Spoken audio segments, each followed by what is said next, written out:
Get going with the recording.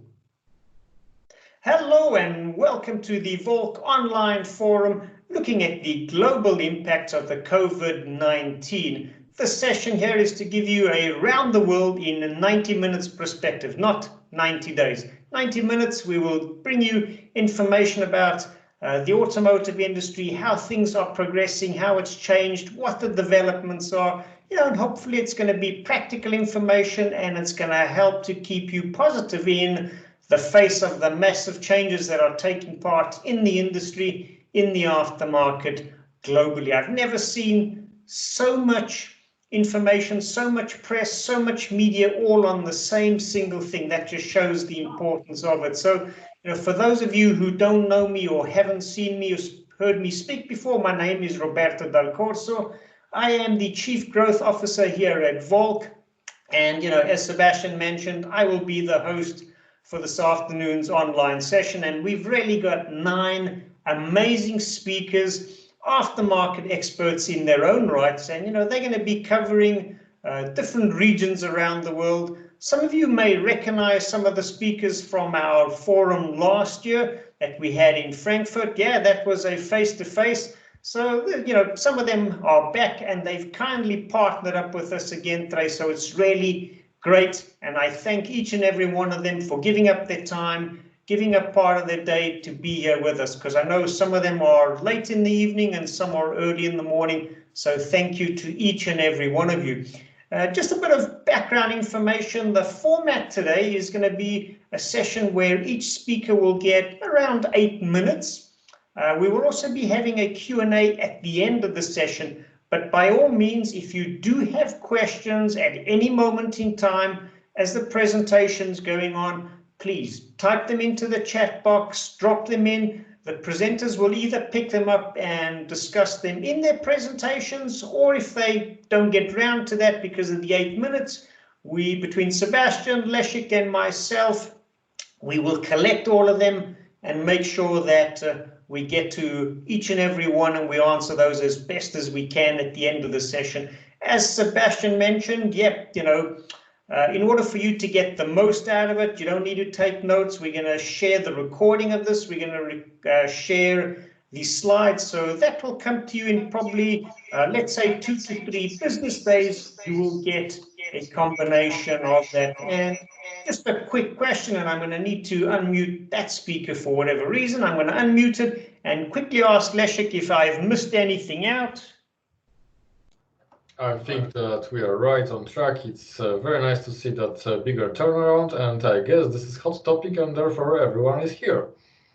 Excellent, excellent. So again, over 150 people registered from around the world. So, it's only right that we get started. And, for today, we've chosen to start with Latin America. And I'm going to introduce Marcelo Gabriel. He was one of our speakers last year. And, I'm privileged to be able to introduce Marcelo as our first speaker, joining us all the way from Brazil, because I met Marcelo for the first time, I think it must have been 2004 as a colleague, but then since then he's become a good personal friend. And we keep track and we keep meeting and bumping into each other. So it's always great to introduce Marcelo. Marcelo is the Director of International Business Development at Latin America Automotive Aftermarket Alliance for Business. And, I don't think I can say more than that, because Marcelo is business development. He's also a professor of some sorts, and I'm sure he'll share some of this. But Marcelo, if you can unmute yourself, share your screen, and we would love to get going, and we'll hand the stage over to you, Marcelo. Okay, hi, Robbie. Let me see if the guys are seeing me. It's good to be here. About 1 year ago, we were together in Frankfurt. So this time we have to try new things to make things happen. So let me share my screen over here and then we can start. Okay. And now it works. So once again, thanks, Robbie, for the invitation, and also all the guys from Wolk After Sales Experts. For us at LA4B, it's a pleasure to be here again. and talk a little bit about the coronavirus in our region. So in my presentation, I try to give a general overview of how is the coronavirus spread in our continent and what are impacting our business as well. So if you guys are seeing my screen, so I can go ahead. It's everything working? Yes, we see everything, Marcelo, looking good. Thanks, Robbie. So when you look for 12 countries in Latin America, it's about 82.5% of the total population. We have up to now around 729,000 confirmed cases and 7.8 thousand deaths. And then you see this graph here shows the numbers of the confirmed cases of coronavirus. This blue line here shows the average as a percentage of population. Sure that Brazil has one of the largest populations after Mexico. We have this as this spot out of here. And then when you look into the lethality rate, which is the death over confirmed case, it's 1.07. And then the tide turns. So you see Mexico is with the highest lethality, and then you have Bolivia, Argentina, and Colombia. Even with the highest number of confirmed cases, Brazil has the lower lethality rate in the region. And why I'm saying this, why I'm showing this information to you, is to see how the measures that were taken by the government are being effective or not. So we in Brazil, we are in quarantine since 20-something of March. It's more than 1 month ago. And they want to flatten the curve. This is the mantra all over the newspaper, all over the television and the radio. We need to flatten the curve. So with high impacts on the business, as we will see. So what do you see for the implications in the automotive aftermarket? So in Argentina, the repair shops were closed from March 20 to April 10th. And then the government postponed the quarantine for May 10th. So you see that we have maybe 20 days of repair shops not working. And this has a direct impact in the Argentinian business. So Argentina is trying to recover from economic crisis from 10, 15 years, and then this will impact again. So this is one of the things that's happening in Argentina. In Brazil, the repair shops were considered essential services, so they are open. But on the other hand, the parts stores and warehouse distributors are working with no public access. So what you see when you go to the street, you see all the parts store with the doors closed and a lot of motorcycles coming and going with products. Chile is a little bit more complex because Chile decided to establish a concept of safeguard pass. So if you are working in an essential service, you should ask for your local authority of government for a safeguard pass. And then repair shops, parts retailers, and warehouse distributors that are in the zones outside this quarantine, that means you are not in the zone where the things are closed, you can work in. And this is the normally, as I put here between brackets. But the business that are within, and this is a decision made by the local government that decide, okay, in my neighborhood or in my city, I will decide this is a closed quarantine area. And then the repair shops that are working with heavy duty, they can ask for a safeguard pass.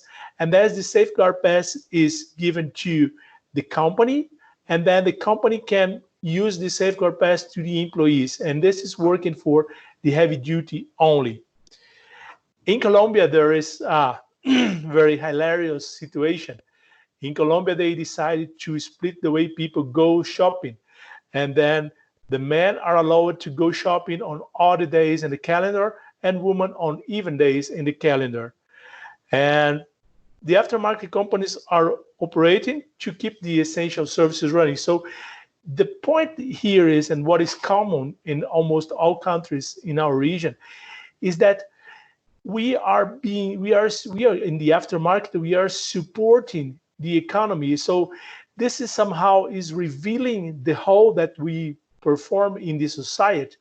So not only we have our business side, but there is a kind of, let's say, humanitarian side of our business to keep the things working. So I mean the ambulances, the garbage trucks, etc.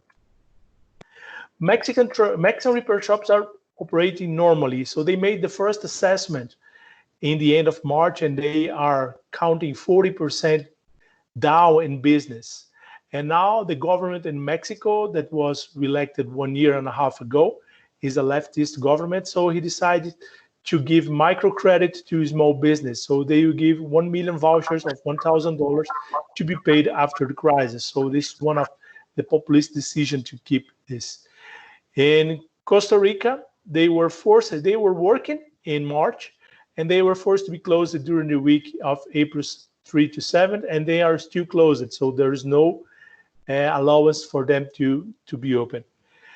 The Paraguayan government, they have a total closed quarantine, and then they are planning the smart quarantine. The business will reopen on May 4th, and then repair shops are included in this smart quarantine. So they are slowly reopening the business. In Peru, the repair shops are opening, but by appointment only. So they are not with the open doors as usual. So you have to call and make an appointment to be there. And the logistics of parts and components are allowed by the government by this humanitarian side of the business that I mentioned. This is a very curious thing. This is from a city called Concepción del Uruguay.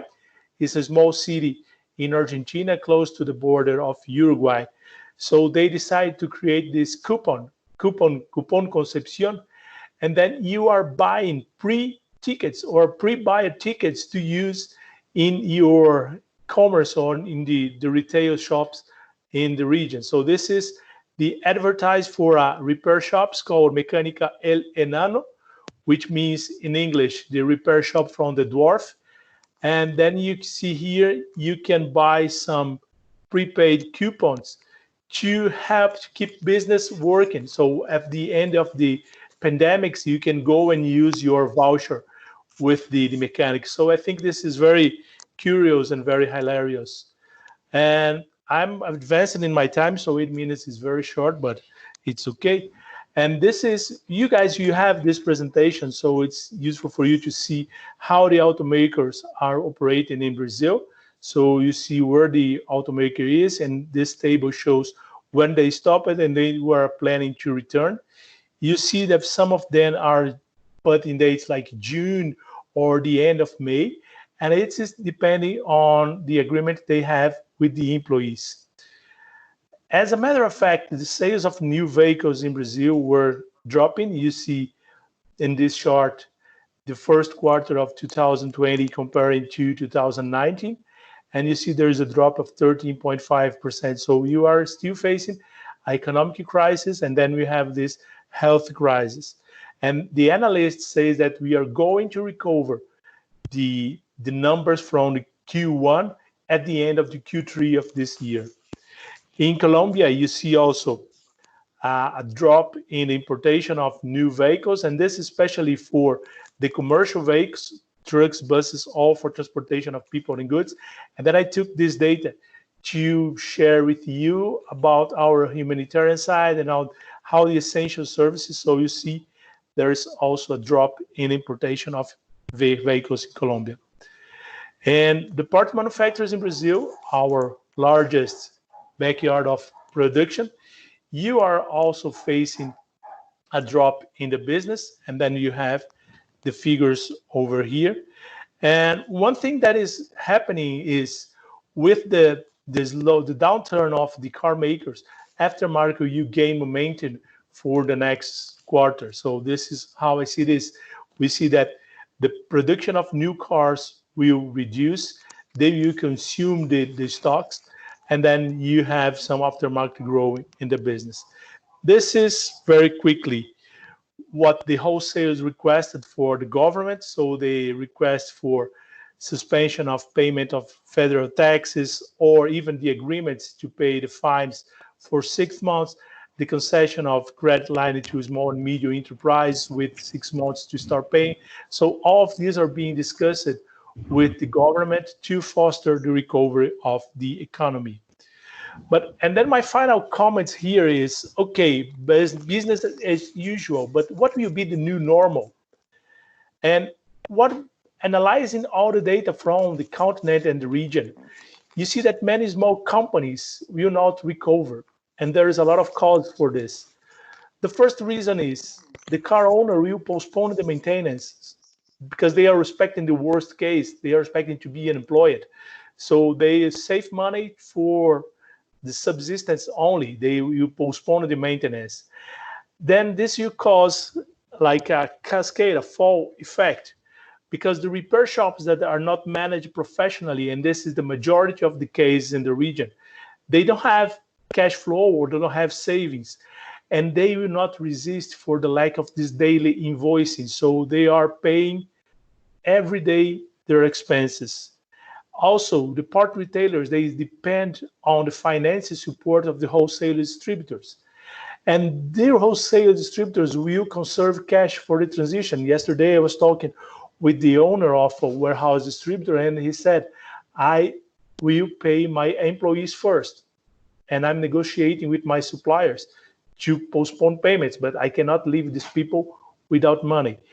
And then we have the parts manufacturers, especially the Tier 3, the ones that are providing most of their production to the OEs. With the constraints from the OE, we see these guys disappearing. And this will lead to consolidation. So this is a trend that we discussed last year about the consolidation in South America, in Latin America, in Brazil. And this situation will lead to consolidation as well.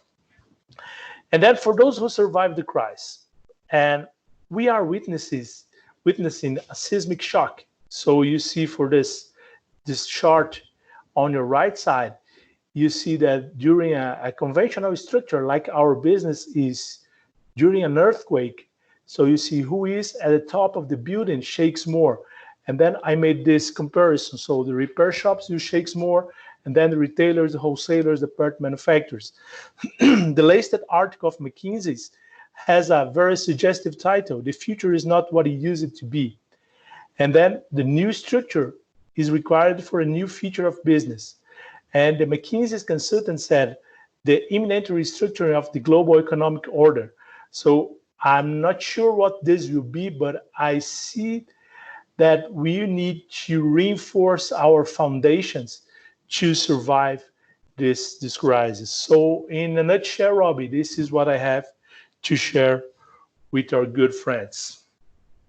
Marcelo, thank you so much. I love that last slide. The seismic shock one, beautiful slide. It really, I think for me, emphasizes a lot of the shocks going on within the industry. And I think the aftershocks, as you pointed out, of consolidation, and I'm sure there's going to be a lot of other of those are going to be felt for quite some time in the aftermarket for months and years to come. And yeah, as you say, it's not just a market crisis, but then top of that, you had a health crisis. So South America, tough situation, but I love the creativity, especially from the Colombians. I think I would be very busy on, I can't remember if it's the odd or the even days that men can't go shopping. That would be for me. I hate shopping, but I take my hat off to the creativity and, importantly, spread hope. 2020 Q4, you're expecting the rebound. You're expecting to make a lot of the recovery. So, thank you for sharing that. I just want to say to everyone, if you have any questions for Marcelo, please type into the chat box either now or later or when they come up, but type them in. We'll make sure Marcelo gets them at the end, and certainly, he connects and replies to all of those. And just a reminder, we're going to share all of these slides with everyone, so as well as the recording, so no need to take notes, enjoy it, listen, and that the slides, the recording will be coming out to you. So from my side and from Wolk Aftermarket Experts, Marcelo, thank you so much. Thank you, Robbie. Okay, now, moving on, moving closer to my home, my birthplace, we're going to bring Mark Zander on. Mark is the CEO and partner at Africon. Now, Mark and I share a common passion. We both love Africa. I was born in South Africa, traveled the area extensively. So Mark is, as I said, is the CEO and partner of Africon, and he really helps create business opportunities between sub-Saharan Africa as well as the global companies around the world. So, Mark, I welcome. I'm going to switch myself off. I see you're ready to share, and if you want to put it onto a big screen, there you go. You are ready to go. Mark, I hand the mic over to you. Yeah, just a second. Here we go. Robbie, hear and see you. Yeah, super. You can see me, you can see the presentation, and you should be in the position to hear me, right? Yes, we see and hear you. Super, thank you. No, thank you very much for the invitation to also speak a bit about the African region. As you rightly stated, we've been helping a lot of independent aftermarket companies on their strategy to grow their business for the African region. Obviously, even a bit more complicated than the Latin American region. We do have 54 markets, and I've picked a few markets which might be the most interesting markets in the African region. With regards to the Corona situation, okay, I can see the slides are not moving. Here we go. We can see, and most likely a lot of people have heard that already, Africa has been very late in getting Corona or having the first cases. We did see that even when in Europe, Corona was a big topic, Africa was like literally nothing. And on this slide, which you're seeing here now, you can see that a total number of Corona cases as of the day before yesterday was only 31,377, which in most of the markets is a very, very low number. And picking out a few markets here, South Africa, you might have heard that South Africa was on a super crazy lockdown. A lot of cases suddenly reported, and the South African government was criticized for being a bit late. But at the moment, we do see that South Africa is on a very, very strict lockdown. I had the opportunity to speak to some companies in South Africa during the past days, and they were really reporting an almost nothing happening situation. Nothing goes out, nothing comes in. So it's very, very difficult to trade or do business at the moment. Kenya is a bit less in that, however, only with 355 cases at the moment officially reported, and I'm getting to a bit of how the situation might really look like a bit later. Nigeria, obviously with more than 12 million of cars, as one of the biggest markets in the independent aftermarket in Africa, has about 1,200 cases reported. However, again, on full lockdown at the moment in most of the states, and especially I saw pictures yesterday from colleagues of mine from Lagos, and they are almost at a full shutdown. You can see that South Africa is on a total lockdown. Egypt has nighttime curfews, so it's a bit of a different strategy around the countries. Morocco on a total lockdown. Cameroon, for example, has done nothing.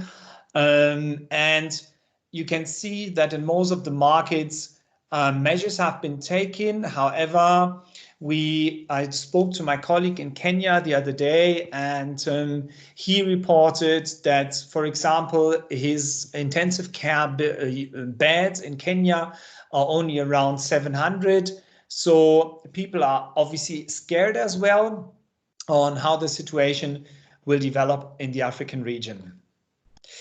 Again, a chart stolen by another consulting company, McKinsey in that case, but they have looked at different scenarios. They do see a low outcome of a contained global and Africa crisis. They rather have a bit of a pessimistic view in terms of how Corona will spread in Africa. To me personally, I do see that Africans have taken measures over the time. Africans have lived with crises like Ebola, like other cases which we might not have that strongly. And even during during Ebola crisis, I traveled to Nigeria and I saw on how strict restrictions have been in terms of fever, in terms of different other factors. And I need to say, I do have a slightly more pessimistic view than a total global outbreak, but I rather see that we're going to be looking at a situation where cases might increase, especially in some countries. Ghana, for example, has just decided to reopen again fully, and I think such things are too early from my case. To give you a bit of a country insight on how companies currently see the situation, especially with focus on East Africa, you can see that in some or in most of the markets, the current situation is kind of stable, kind of worsen, especially in markets like Kenya. Most of the people say the business is still a bit constant. People are kind of attending meetings, kind of staying at home. So it's a bit of a mixture, not 100% clear. But as we all know, Africa, especially in terms of the markets which are informal, these markets needs to continue to strive. And I had the opportunity to speak to some garages, especially in Nigeria and Kenya, and they still operate on the roadside. Yeah, so they operate on the roadside, they give assistance, and as long as the cars drive, obviously maintenance is needed. So we do see a situation where in some markets like South Africa, the lockdown is fully and garages are mostly closed, except of garages at filling stations.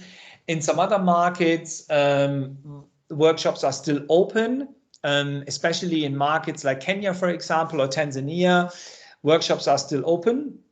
And I think the situation at the moment is still and quite okay in the markets of the African region.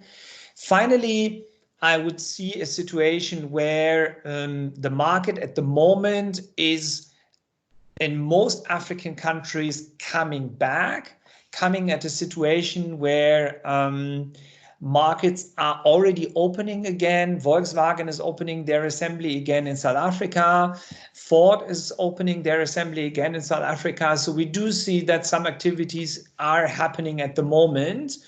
And should a total outbreak of cases in the African region due to fewer tests, due to not having such a medical system be outbreaking, that would obviously be the worst case. But I do see that most of the countries are managing the situation at the moment quite effectively. And I do see a case where the markets will rebound maybe a little bit later than, let's say, Asia, because they are just at the starting curve.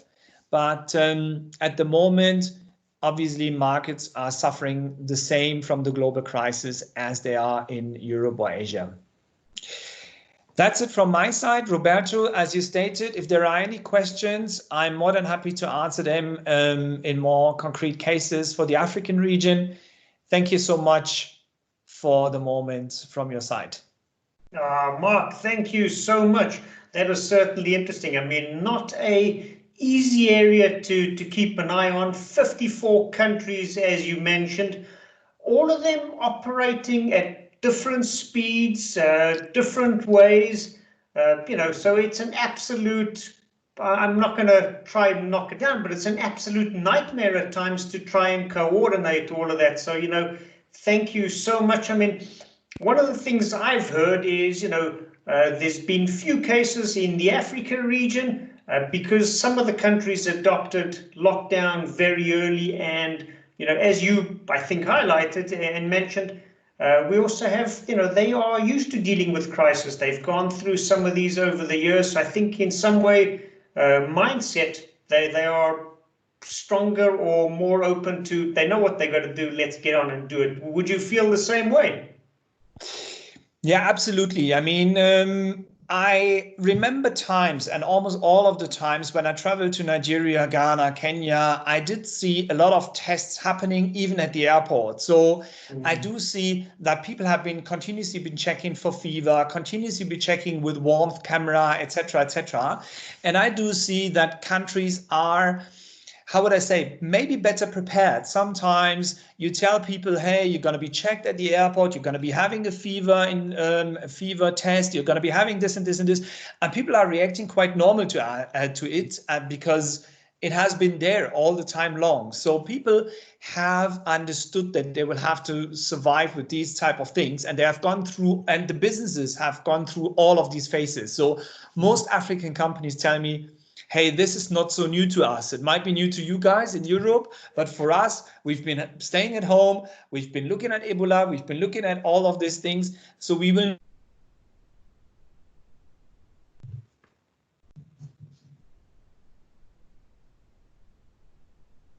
Okay, now I don't know if we've lost me or if we've lost. Robbie, you are still on. I'm okay, then I think we've lost Mark. Okay. I guess Mark's had an issue with a technical issue. Yeah, we will carry on. I mean, I think, and I thank Mark for giving some very interesting and relevant information for Africa, and one we certainly will keep a close eye on. Again, if there's any questions, by all means, please, put them into the chat box. We will collect them for later if Mark is not able to rejoin and get to them. But please don't go away without getting your questions, your thoughts, your feedback answered. So just, one thing that I've seen a couple of messages coming in, and I see that a lot of people, Mark's back. Thank you so much. And I'm dialing in from Munich and not from Lagos. This is the beauty of live events using technology. And luckily the aftermarket, we're adapted to change. We're flexible. But thank you. Thank you. Yeah. No, I've seen we've had quite a few comments coming in, and just quick message.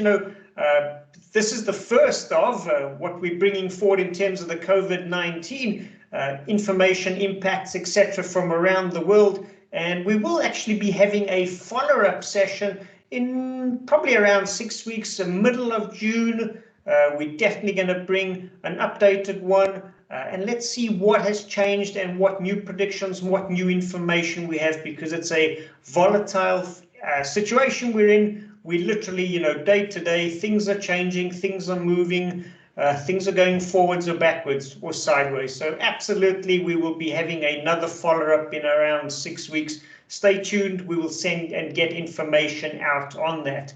Moving on with today's session, I want to invite our next speaker up from Malaysia, Southeast Asia. I think we were having, between you and Mike, I think you guys are the furthest east. So again, thank you so much, Devendran, for staying up. I know it's getting late in your evening, so thank you for joining us. Thank you for sharing with us. And I'm really looking forward to hearing how things are in Malaysia, Southeast Asia. So I see you sharing, so I will hand the mic over to you. Thank you. Thank you, Robbie. This is my only occasion to wish everyone listening good morning, good afternoon, good evening, and also surely later good night. It's 10 p.m. in Malaysia. Sorry, it's 10:35 now. We started at 10. My name is Devendran, and I'm from ACS Asia Pac. Do you see the screen? Yes, we do. Okay. But at the moment, the only thing I'm seeing is your screen, but we don't see your slides yet.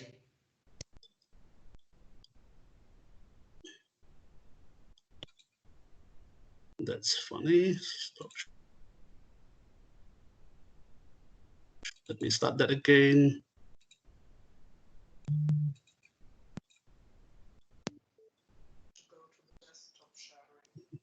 Yeah, lots of new stuff that we are needing to learn and test with and become accustomed to. So,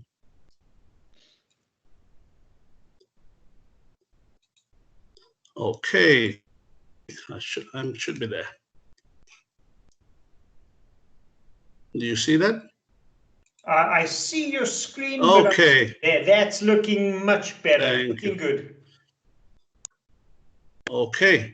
So thank you again, Robbie, and thank you to Auntie, Zoran, Les, and Sebastian for putting this together. I think it's amazing to get all our after sales together, expertise from all over the world. And I think that's what I've been doing from this part of the world, participating in webinars, listening to many forums as well, and sharing, and I think continuously learning in the process. But I think what's happening is just unprecedented today. I believe there's no businesses on this planet which has not been impacted in one way or another in the shortest possible time. So let me take this opportunity to tell you a bit about Asia, where we are, particularly Southeast Asia. But if you let me just about Asia is I think the Earth's largest and most populous continent. For some of you, for your information, it has 4.5 billion. Out of the total 7.8 billion people, so 57% of the world's population actually reside in Asia. And Southeast Asia, coming back to the area where the region where I come from, is one of the most diverse regions in the world in terms of language, race, religion, climate even. And we're looking at a population of about 650 today. This was figures from the World Bank about a year ago. But about 654 million population, which of course you would see from the map. Indonesia being the most populous, followed by Philippines, 109 million, Vietnam, about 97 million today. In terms of after-sale trade for the automotive, on new and after-sales cars, with regards to that, we are one of the 5th largest automotive market after China, US, EU, and Japan. So the region generally manufactures about 4 million cars here. Someone's mic is on. We have a high population of motorcycles. And I would say certainly about 100 million estimated cars on the road in the Southeast Asia. So Southeast Asia is mainly an association of 10 countries in Southeast in Asia, which is the ones you see on the blue. Now, let me now zoom down into a bit about Malaysia. Malaysia, and I'm going to talk with regards to the coronavirus and its impact, has a population of 32 million, about 15 million cars on the road today. Our new car sales last year, just to give you a perspective of what kind of size of the market, was 604,000 in 2019, a 1% increase from 2018. And an average mileage traveled by vehicle is about 22,000 kilometers per year. In perspective, there's about 1,000 franchise dealer points. These are the ones by dealing with the OEMs, and about average of 20,000 independent workshops. These are the non-franchise workshops, also referred to as the independent aftermarket outlets. And generally, a high number of cars here are of the Japanese brands, or even based on the Japanese platforms, like even the National Car Proton had its starts very early years from the Mitsubishi platform. Fuel prices, interestingly, it's about the cheapest in the Southeast Asian region, and I took some prices today and I've converted that to the US. You would see the RON 97 at 35 cents. I'll be interested to know from participants and listeners, what are your RON 97 or 95 or the diesel, if you are any cheaper than that, because we are the cheaper among the 10 countries here. So yeah, Malaysia, as you know, the capital is Kuala Lumpur. You probably heard of the Twin Towers, the temple on the cave, Batu Caves. So, and it's one of the most interesting place. I'm proud of being a Malaysian. I did this chart just this morning. Our company does a bit of consulting in the region in Southeast Asia. So for one particular brand that we have quite a large coverage, and basically contacted this most of the after sales guys in this region to find out when did they actually start their lockdown or movement control, or whatever you may call it, circuit breaker in Singapore, and when was it scheduled to end. And if you can see the number of days as well, that generally 90 to 100% of the after sales business is not functioning. So you can see right at the top is Philippines. They are very strict with their controls. They are going to expire on the 15th of May. 27th for Vietnam, and I'm sure you can follow that. But with regards to Myanmar, I had no indication up to today, but both Brunei and Cambodia, there is no lockdown. Brunei is operating, I think, partly because of their border controls as well. So their business is as usual, very much contained within their own country. A bit about the effect of Corona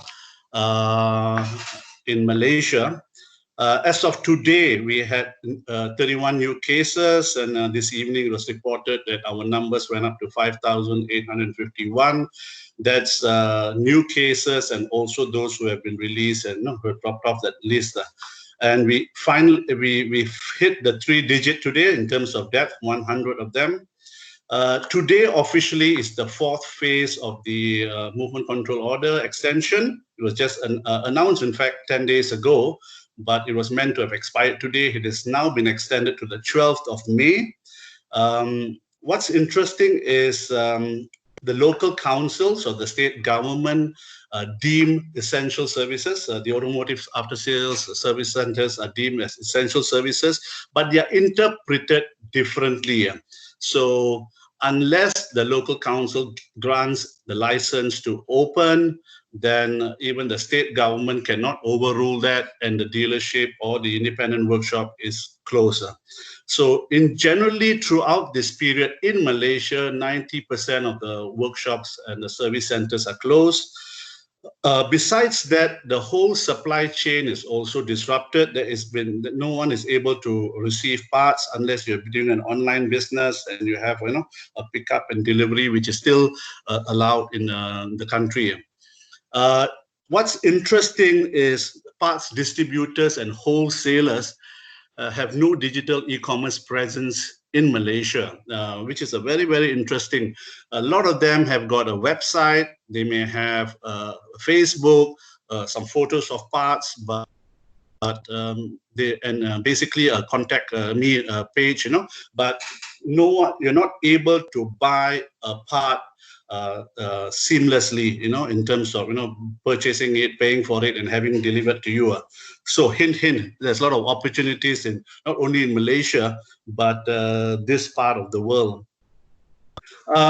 My last slide is what impact, what is it going to, what's going to come out of this, and I would say what we're probably going to see very, very evident is the rise of the empowered customers.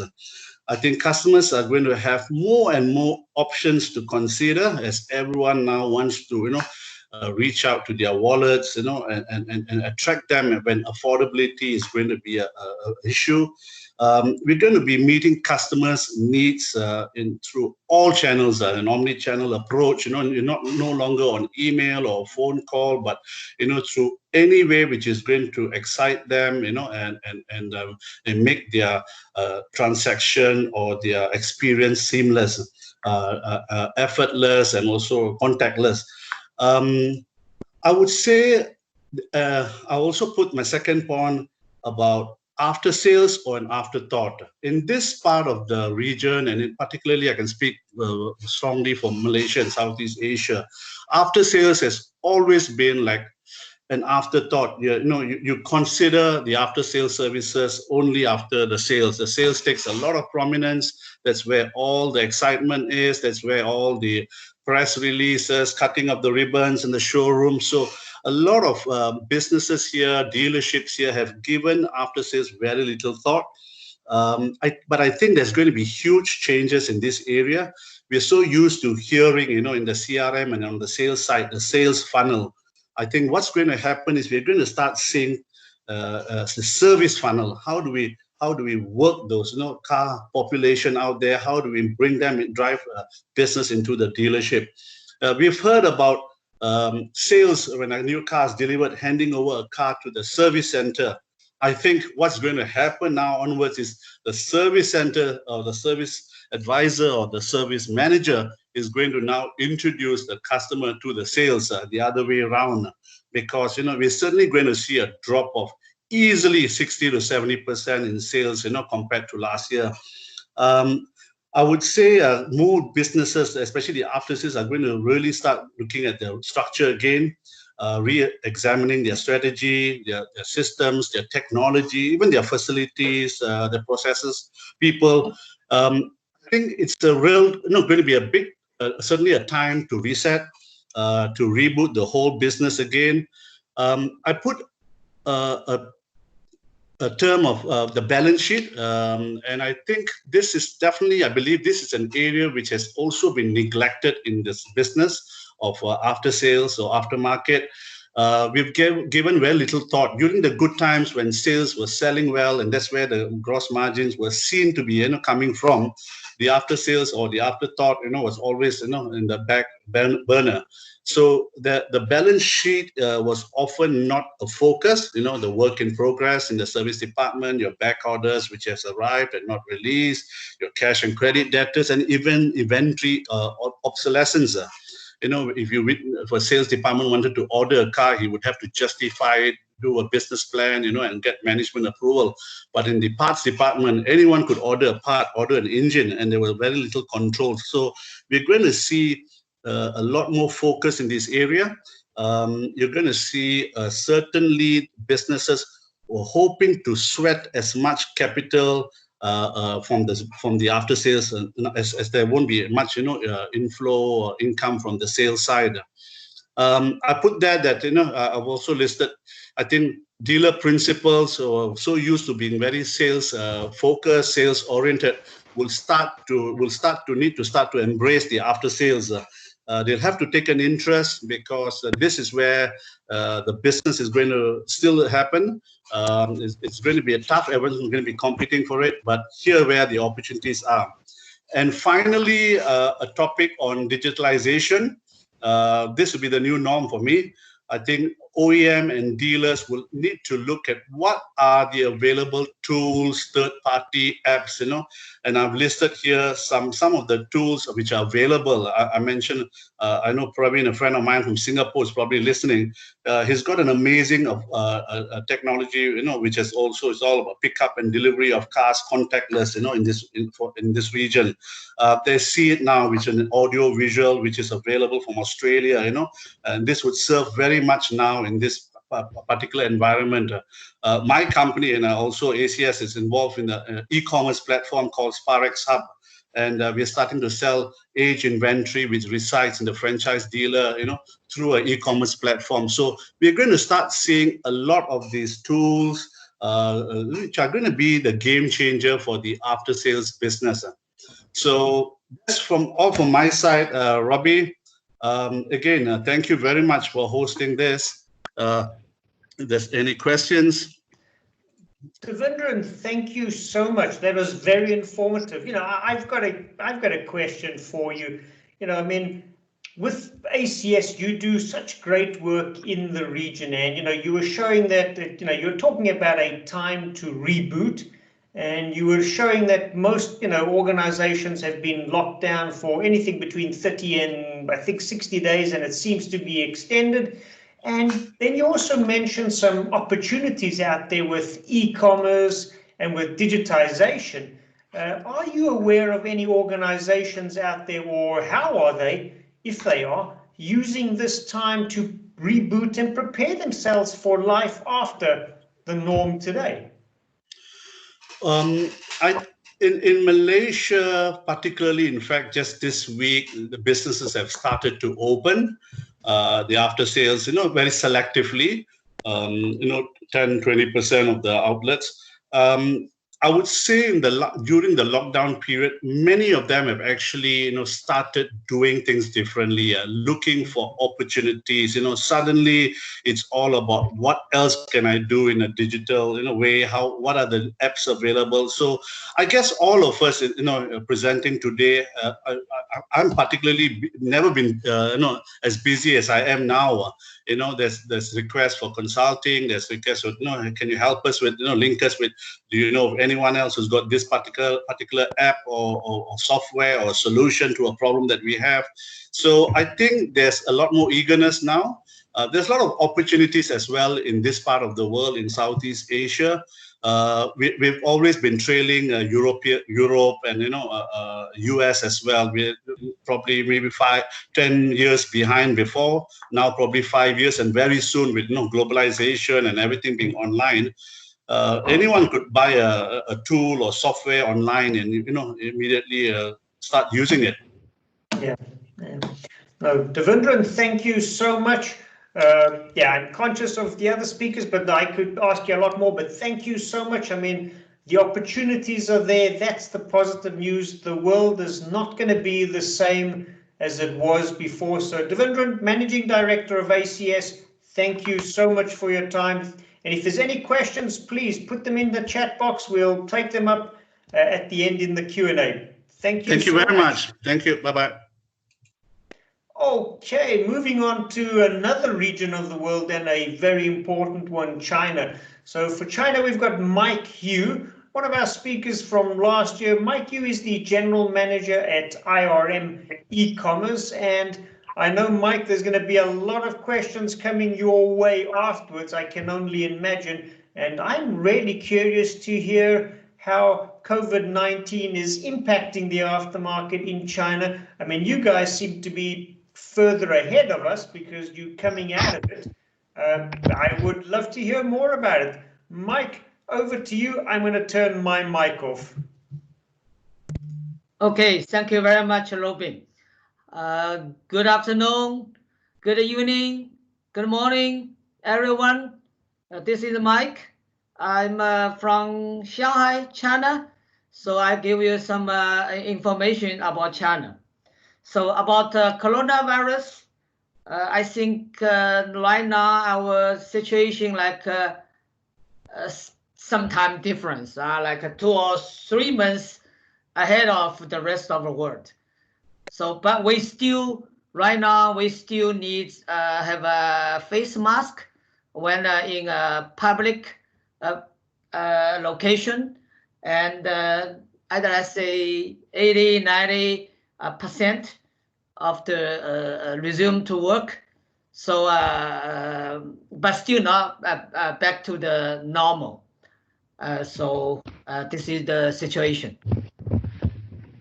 Can you guys see my slides, Robin? Not yet. I can see a blue slide. If your first slide is China update, then yes, I do. Oh, yeah. So I haven't, so.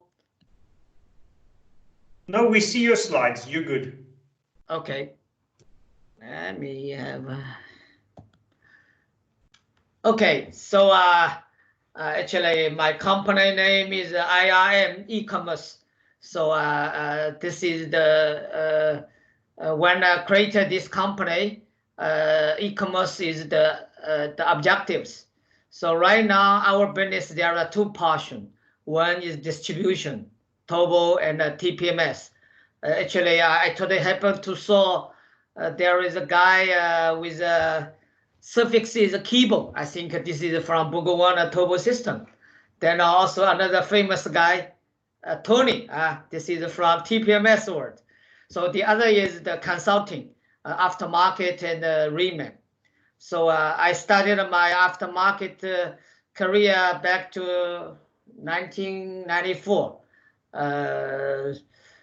So one of the first local Shanghai people to join this international aftermarket. At that time, is Garrett.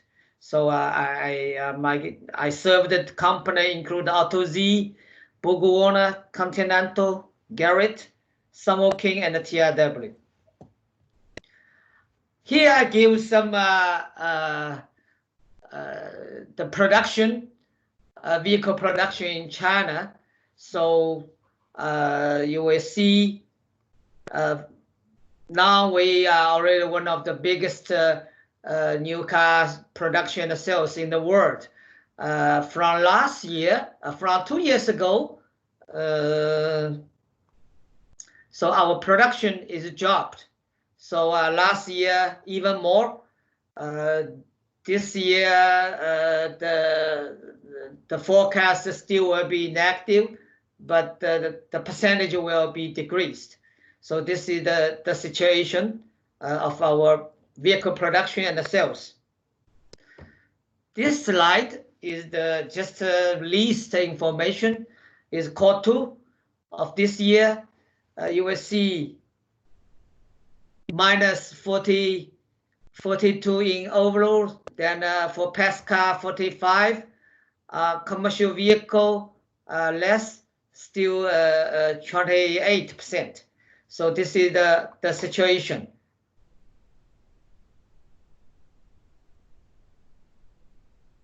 Here is a China distribution channel. So if I spend, if discussing detail can be 1 hour, just one slide. So I should be a little bit shorter. So there's some key information. First is the parts manufacturer. Almost all the parts manufacturer, I mean international players already in China, and some they are China and Asian portion is more significant. So Bosch, Valeo, TRW, Conti, Denso, Mahler, the former JCI, MAN, they're already in China. The other is the vehicle manufacturer. Almost all vehicle manufacturer in China. And also there is a lot local vehicle manufacturer and a new energy vehicle manufacturer. So some company like Volkswagen, Audi, BMW, Mercedes, their China sales is a significant portion of their global sales. So all the vehicle manufacturing in China. Then another important segment is the ITG, International Trading Group, buying group. ATR, Nexus, they are very aggressive in China. Group Auto, Tmall, they're already in China. They're already in China. Then we have independent distributor, roughly number 300,000, very big number, very fragmented.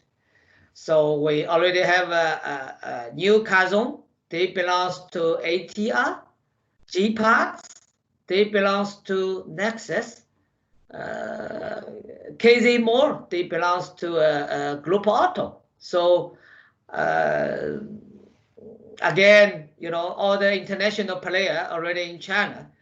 And also this is the yellow one is e-commerce online company, some alliance platform. I just put them in one category.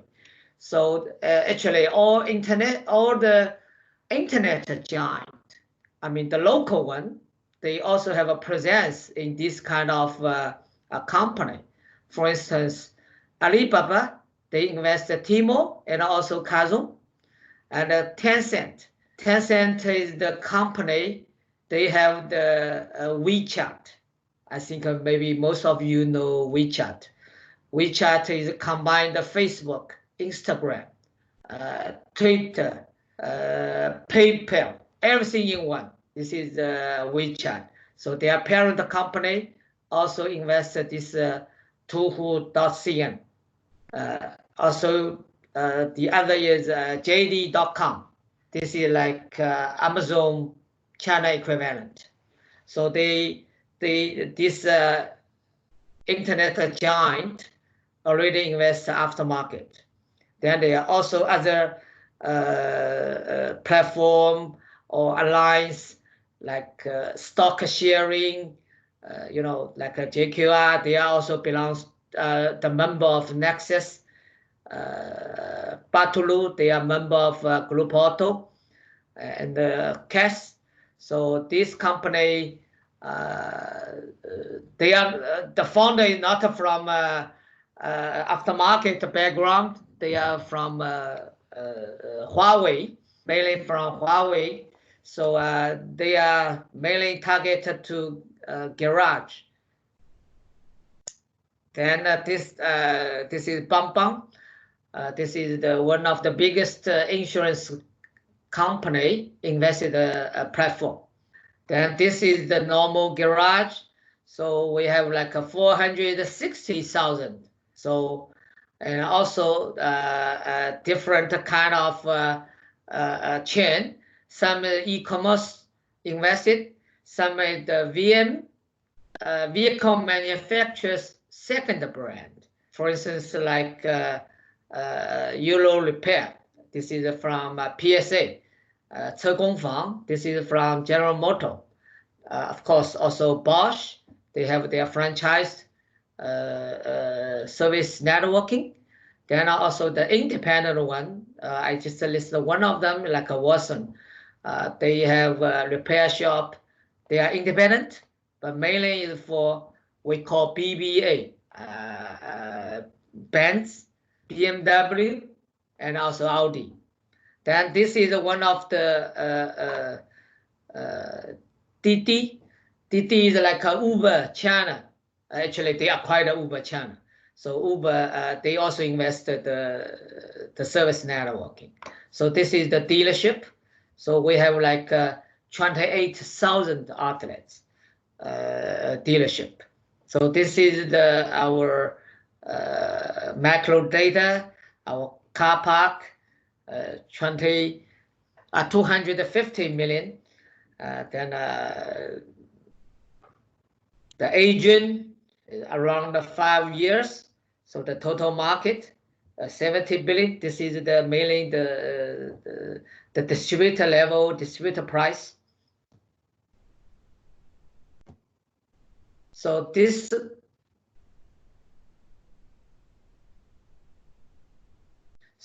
slide is a little bit about our update.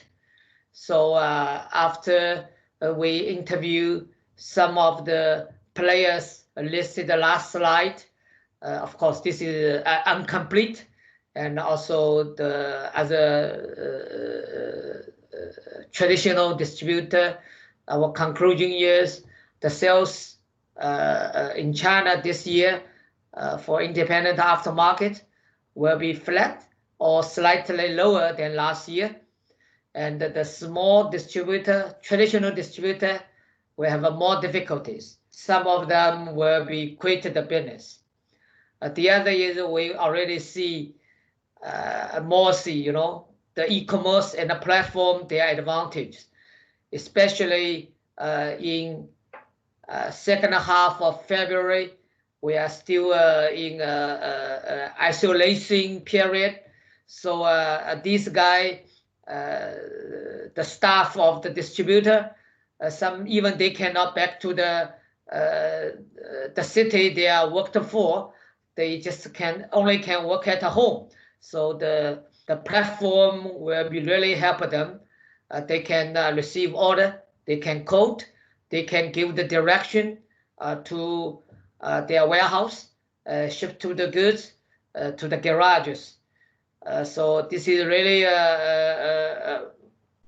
more and more people, they should familiar with this, and the e-commerce and the platform will show their advantage. The other, we see the logistic cost and the availability will be issue for imported parts from Europe. Right now, since less people working and also quarantine, then also we can see maybe 1 or 2 months later, lack of parts. At the same time, because the situation, because more and more people, they will move to the independent aftermarket from the dealership. So more local brands and even the private label. That means they just own the brand. They will ask the third party to produce the parts for them. Emergent. The last is more private equity, where they see the opportunity. They will invest the good company. So this is some summary of distribution update and trend. That's all for my presentation. Any questions? Mike, thank you so much. If anyone has any questions, please use the chat box. We'll get to them in the end. Mike, thank you for sharing that update and all of the opportunities for China, for the region, because you are further ahead in this crisis situation. So thank you so much. And again, any questions for Mike, please drop them into the chat box and we'll get to them at the end of the session in the Q&A. Moving briefly on, because I am conscious of time, I do want to leave time at the end for the Q&A. So moving on to Russia, next speaker up, Danil. Danil is one of our new speakers. He's the director of Aftermarket and comes up with a huge experience from a variety of car manufacturers. So Danil, I hand it over to you. Okay, thank you, Roberto. Can you hear me? Yes, we can. Okay, very good. I will switch off the. Okay, thank you. I will switch off the camera in order for you to be able to see the presentation. So people say that we are 2 weeks later in terms of coronavirus development in comparison with the rest of the world. I mean, European countries and the United States. Now we are sitting in a so-called self-isolation. It's a kind of quarantine. We are not permitted to leave our houses without a special pass and so on and so on. For the beginning, I will give the short overview of our market. So, as of beginning of last year, 43.5 million passenger cars are on the road of Russia, 4 million of LCV, about 4 million of trucks, 2 and 4 million units of motor techniques like tractors, agricultural equipment, and so on, and 400,000 of buses, just to understand the picture of our country. Leszek, can you please go to the next slide? Yeah, thank you. This is our market development, dynamics of our market, passenger market for last year and the first 3 months of this year. You can see that 1.6 million of passenger cars were sold, new cars sold last year, and about 400,000 new cars sold for the first 3 months this year, which is plus 2% versus last year, 3 months. Unfortunately, we don't have yet statistics for April, which might be very interesting because we expect that minus 85 to 20% drop down is expected for this year. Regarding used cars, 5.4 million cars, used cars registered last year, which gives a ratio of new to used as 1 to 3.3. Leszek, please. Yeah, thanks. The coronavirus development in Russia, you can see that actually as of yesterday, about 100,000 people have been contaminated of coronavirus, and about 400 diseases reported, which gives 0.1% of the total numbers of coronavirus sick. Yeah. Leszek? Yeah, thanks. Regarding the actual situation with aftermarket operations in Russia from 85 total regions, so-called federal districts, federal subjects in Russia. In operations are currently 43 regions for car service and maintenance, only 5 regions for passenger car spare parts sales, with expected turnover drop down this month about 80%, and 7 regions can still sell the cars, new cars, I mean authorized dealers. The situation is so that our government decided to give more independence to regions in order for them to be able to decide whether they permit business operations or no. And everything depends on a number of coronavirus cases in each region, and coronavirus penetration, of course. In terms of Moscow, main cities, Moscow and St. Petersburg. In Moscow, services can operate only for state-owned fleets, which means for to service fleets of state-owned companies, by condition that the car acceptance is contactless and that all the employees follow various rules for against coronavirus. So they are obliged to wear masks and so on. Support measures of our government. The state has ordered about 6,000 units of LCV for ambulance services. The state has also ordered 25,000 cars for Ministry of Internal Affairs and other state institutions, and issued about 86 million euro for subsidized car loans currently. Leszek, can you go next? Thank you. Regarding the local production of passenger cars, 20 international brands are assembled in 9 cities of Russia. Some of them are full cycle manufactured.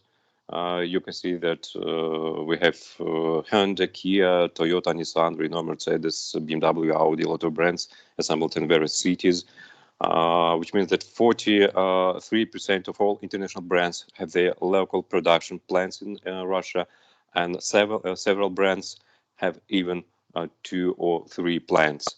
As of April 28, only Lada and KAMAZ, Lada passenger car manufacturer and KAMAZ truck manufacturer, restarted production operations, but Lada will stop again from April 29 to May 18. And for the conclusion, I have to say that the government has not yet announced the stop of quarantine, but we expect that mid of May they will reduce isolation, and maybe some operations will restart in Russia. So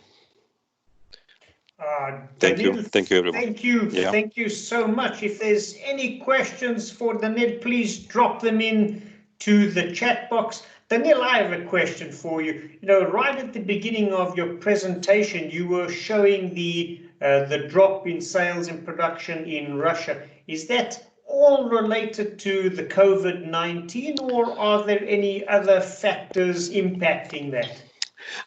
It's a very interesting question. Thank you. As of March, if we take only first 3 months of this year, we have seen the growth in terms of new car sales, slight growth, used car sales, and spare parts as well. Why? Because our currency ruble has experienced also some drop down to euro, to main other currencies like euro and dollar, and also prices for new cars and used cars started to grow slightly beginning of this year. And some people who planned exchanging their cars this year they thought it is better to exchange the car now and not to wait until prices will go further. In terms of this dramatical drop down for April, minus 80 to 90%, it is totally explained by quarantine. It is totally explained by self-isolation. But we also expect that after isolation, after the quarantine will be closed either in May or in June, people will not return, customers will not return to the same level of traffic, customer traffic, to showrooms, to service stations, and so on. We expect minus 40 to 50% for new and used cars in terms of dealer operations, and minus 30 to 40% for services next 2 months after the quarantine is stopped. Wow. Yeah. Oh, Yeah. no, thank you. I mean, that's quite amazing. You say 80 to 90% drop in sales. I think, most of the people I've spoken to have all said, and this is various countries in Europe, anything between 60 and 80%. So the impacts are absolutely real. And, I think you mentioned that the aftermarket is more resilient. There'll be less cars sold. Cars will need to live longer and still be serviced. So, yeah. Yeah. Daniil, thank you so much. Any questions, please drop them into the chat box. Thank you. We'll get Thank to you, that guys. again. Thank you so much. Thank you. Thank you. See you. Thank you. And moving on to our next speaker, this is our very own Leszek Kaldewski, who's the Marketing Communication Manager here at Wolk After Sales Experts. And Leszek is coming to us live all the way from Poland, Warsaw. And Leszek, I hand the mic over to you.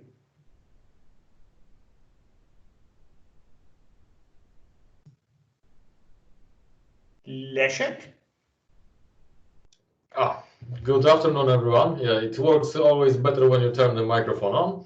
So that's my bad, but still welcome everyone, because we are spread around different time zones. My task today is to show you around my country, home country of Poland.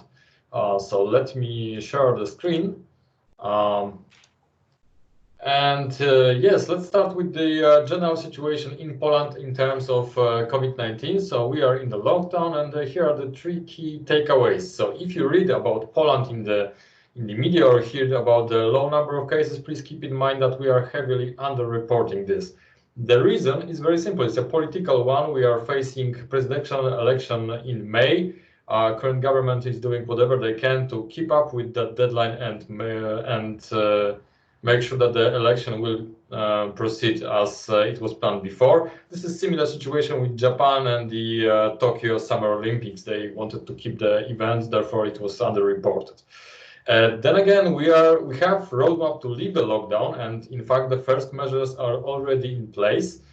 Those are just quality of life improvements, like people are now allowed to go into the forest or into the parks, but nothing in terms of economic restrictions. Still, we have no timetable. There was supposed to be announcement even today. No announcement made yet. But right now we have all the services closed. The shopping malls are closed. The restaurants can work only with the takeaways. You cannot go to the restaurant. No unnecessary travel unless you have to go to work or visit your family. This had some impact on the aftermarket, as for example, Polish police at some point was punishing people trying to change the tires from winter ones to summer ones, and even those who are going to wash their cars in the automatic car washes. But that was by the police in the unnecessary leaving of home, but now that's gone. And also, since the government is very well aware about the problems that's forcing for example, the restaurant forcing them to close, it's a big problem. For the first time in Polish history, we have a stimulus package, but it's widely deemed insufficient. It's like too late and too little. And now, if you have add the 0.2 to 0.3, therefore the help from the government is insufficient, and then you don't know when you can open your business, this may lead to high unemployment rate and general trouble later down the line. but it doesn't affect that much the aftermarket because the workshops are open. But more on this on the later slides. Let's go to the to car production, because we can treat car manufacturing as kind of a benchmark for how the production is going in the country. So all the major players were closed at some point, and Volkswagen just restarted the production of LCVs in Września in Poland. Opening Gliwice is still closed. We know we don't have specific date when they will be opening. That depends probably on the government announcement of lifting another batch of lockdown measures, which there is no announcement yet. Fiat in Tychy is expected to reopen next Monday. Hopefully it will happen. And now into the distributors, automotive parts distributors. And here we are in a very good situation. Because we have two stock exchange to listed companies that have to report quite quickly. So now you can see, excuse that noise in the background, it's yeah, some services going next to my window. Here we can look at the Intercars and Autopartner, one of the two biggest players in both in Poland and in Central Europe. All the numbers you can see, those are in the million of Polish zloty. If you want to quickly change them into euro, just divide those values by 4. This will give you approximation. But in the upper table, you can see the Intercars. Intercars got hit on Polish market in March, so it was minus 19.3%. But as you can see, there are some markets in the green. Those are the biggest markets that have more than 2.5 million of monthly turnover for Intercars. So, for example, in the Ukraine, there is a quite significant growth. Also, the Czech and Slovakia looks green. And while Latvia is basically green because it's plus 1.4%, the Lithuania, which is similar country and very next to Lithuania, between Latvia and the Lithuania is between Latvia and Poland, it's minus 12%. And on the other hand, the Autopartner, which is probably number 2 today in the current situation in Poland, is only down in March by 3.35%. So it's well, they were gaining double digits growth year to year. So this is significant change, but still, this is not that bad. But there was another, there is another Polish distributor. It's a halt company, which I can check in our Wolk After Sales tool, the After Sales Experts, that the turnover of halt was 141 million euro in 2018. That company was closed for business for 2 last weeks of March, and then they got back in business with all the measures that were required by law to ensure that their employees will be safe from the COVID-19, as in social distancing within the company. The people at the office working mostly from home. The same goes for sales representatives, and the customers, the garages, can order the parts. This is pretty much the standard procedure now in Poland. They can order the parts to be delivered to their garages, as they could before, but some of them were still going to the outlets and picking the parts themselves. Now that's not possible in most of the outlets in Poland. And to give you a big picture about Polish distribution, again, I will look in the after sales access. The whole value of parts sold in Poland in 2017, we are be getting the numbers for 2018 shortly in the after sales access, was 7.44 billion euro. 7.44 billion euro in 2017. So let's go to the workshops.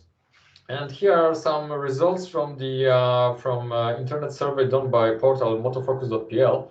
Only 8% of the workshops were actually closed altogether because of the COVID, and of those, half is expected to reopen in May.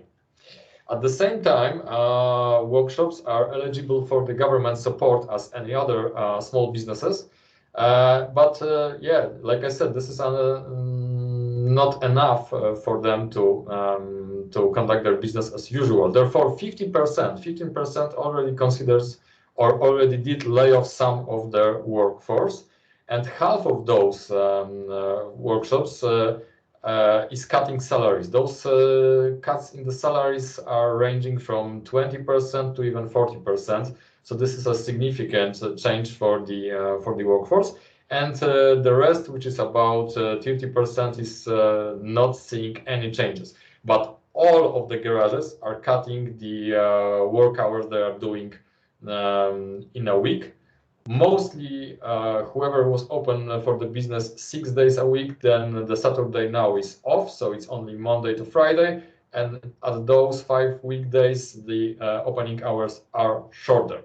Also, and this is very nice to report, the garages in Poland are working hard to ensure that the health of their personnel and the customers is at the top of the priority. I saw myself some MagDrive, let's call it, solutions that you don't have to leave your car. For example, when you're changing tires, you don't have to leave your car. All you have to do is roll down your window and put your hand with your credit card outside, so you can pay cashless and without even contacting the terminal, the card, because that's we are in Poland good at the banking and new ways of payments. So therefore, the contact with the personnel is minimized. It's safe. Business is going the best they can in current situation. And back to Europe. Leszek, thank you so much. I mean, can everyone tell that Leszek has a news and media background, because it was pure hard edge, hard facts, straight to the point. Thank you so much, Leszek. Any questions for Leszek live in Warsaw, on the ground in Poland? If you have any questions for us or for Leszek, please put them in the chat. We will connect and catch up to Leszek later on again, where he can answer any of your questions. Thank you, Leszek. And Leszek reminded me, I mean, he did mention the Wolk After Sales Access database. And, you know, if anyone is interested, I'm doing a live presentation on Thursday. So if you want to be part of it, let me know, join. It'll be great to have you on. Moving across Europe, our next speaker, Dario Alfonso, Managing Director of Auto Coach Management. Now, Dario's got a wealth of experience of well over 25 years in the automotive industry, in a variety of different functions. So Dario's got a lot of information, a lot of background, lots of experience, and he's going to share with us the situation in Portugal. Dario, welcome and thank you. Take it away. Thank you, Roberto. Help. It's great to be here, and I tried to make a short overview of what is going on here in Portugal. So good afternoon, everybody.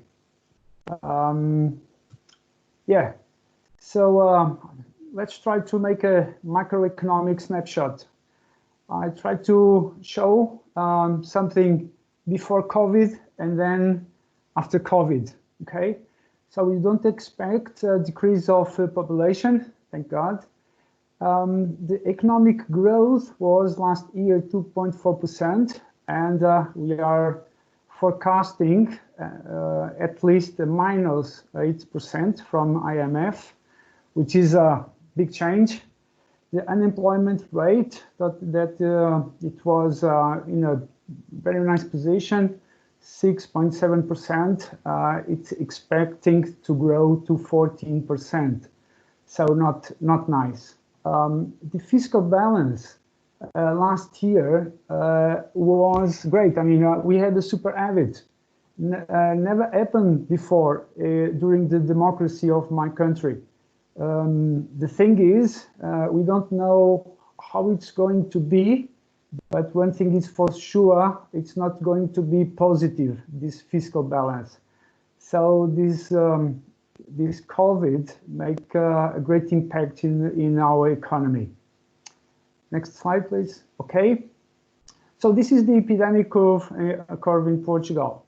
So as you can see, it's more or less flat. We have 24,000 confirmed persons, and we already tested 237,000. We have less than 1,000 people dead, which is, well, it's nice, but it's still it's a lot of people. Next. Okay.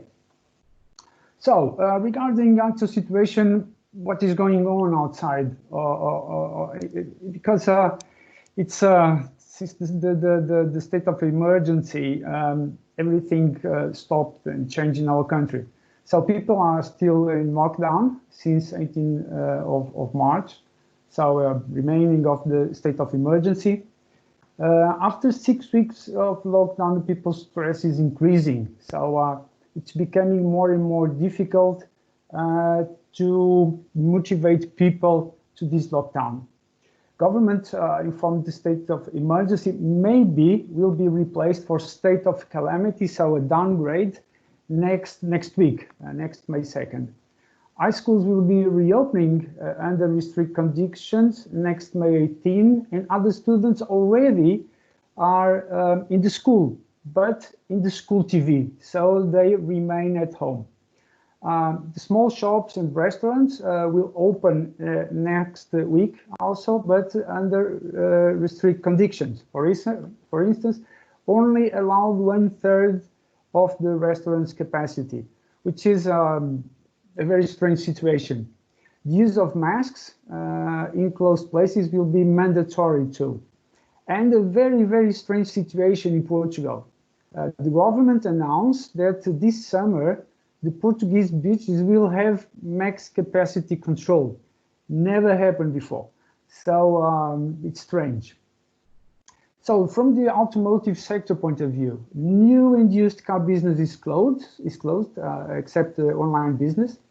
Garages are allowed to be open, so they have been considered essential services.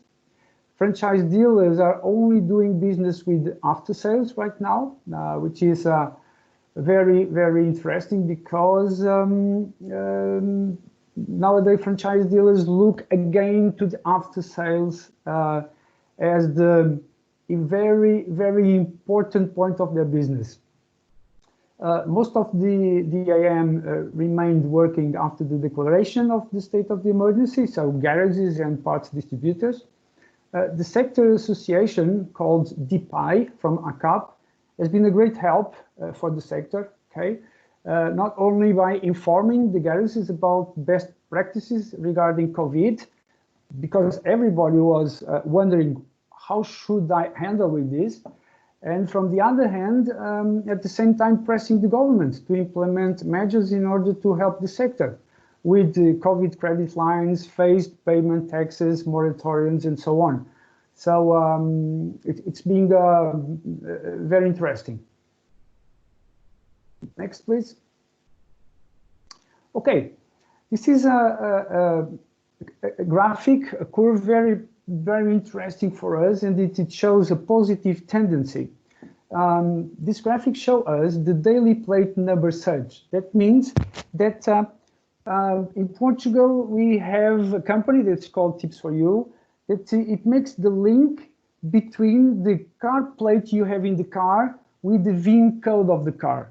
So, and when you put the plate connected with the VIN, you can directly, by TechDoc, know the parts you need for this car.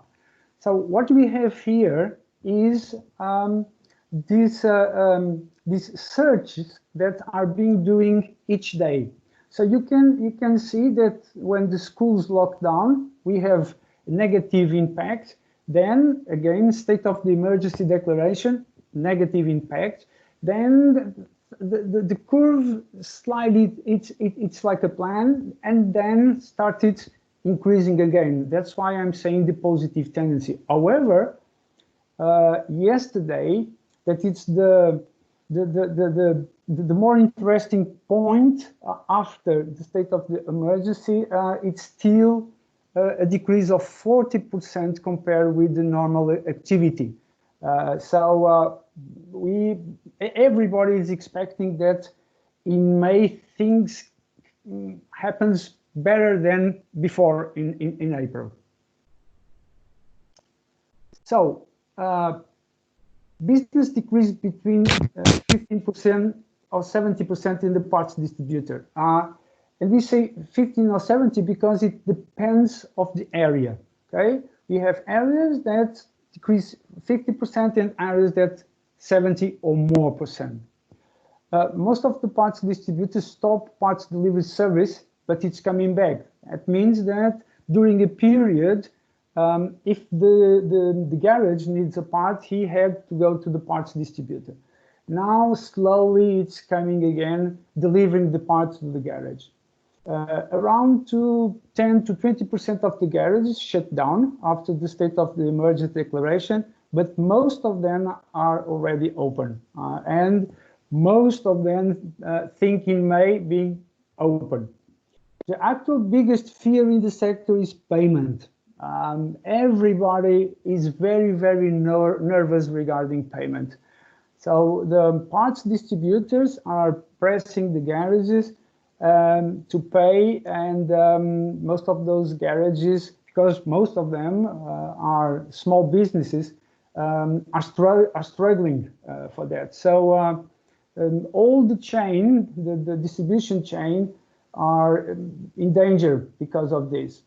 The second biggest fear is the unknown. So I would say that most of the people are lost. They don't know what they should expect. They don't know, they don't realize that we have a new normal. So they are expecting something. Sometimes I wonder what, but that's something that is really happening. So a great tendency that we have right now, it's the aftermarket goes online. And that's why, because people all of a sudden find out that to communicate and to have a relationship with their customer, they have to be online. So digital now, it's the big word. Of course, we are today in this new normal, the so-called VUCA world. Okay, but I think that this digital tendency, it's something that it's going to be present in this process of the after COVID-19. So, and to end with something positive, that's what I used to say to my clients. We have a crisis. Okay, let's take this opportunity to do something positive. Otherwise, we just cry. It makes no sense. We have a lot of things to do that maybe we didn't have done in the past. Let's do it right now. That's what I would like to share with you. Thank you very much. Dario, thank you so much. Love the last quote. With every great crisis, there lies an opportunity. It sounds like the opportunity really is the aftermarket goes online, and with that, yeah, the feeling I get is that the whole crisis we have is certainly fueling and driving digitalization online, not just in our sector in the automotive industry and in the aftermarket, but across borders everywhere. I think there's a lot more of that going on. So thank you so much. Dario is also one of our new speakers for this year. Thank you so much, Dario. We're looking forward to having you back in a couple of weeks for the follow-on session to this. Any questions for Dario? I know it's getting later than we had planned, so keeping with time. Any questions, drop them into the chat box, and we will move on to our next speaker, another new speaker. This is Juha. Juha is the Business Development Director at Oram in Finland. Juha, I'm going to let you take the mic just in terms of time. I'm going to let you get going. Juha, welcome and thank you. Thanks, Robbie. Okay. You see the slides? Yes, we can. Thanks.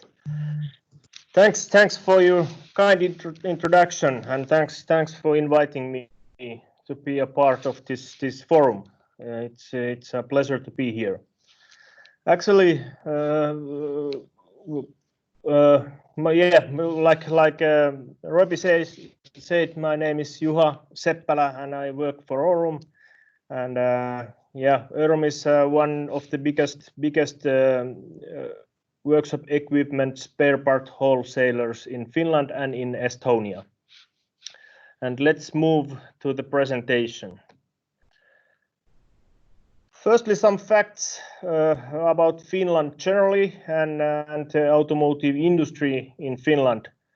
Automotive industry employs almost 50,000 professionals in Finland.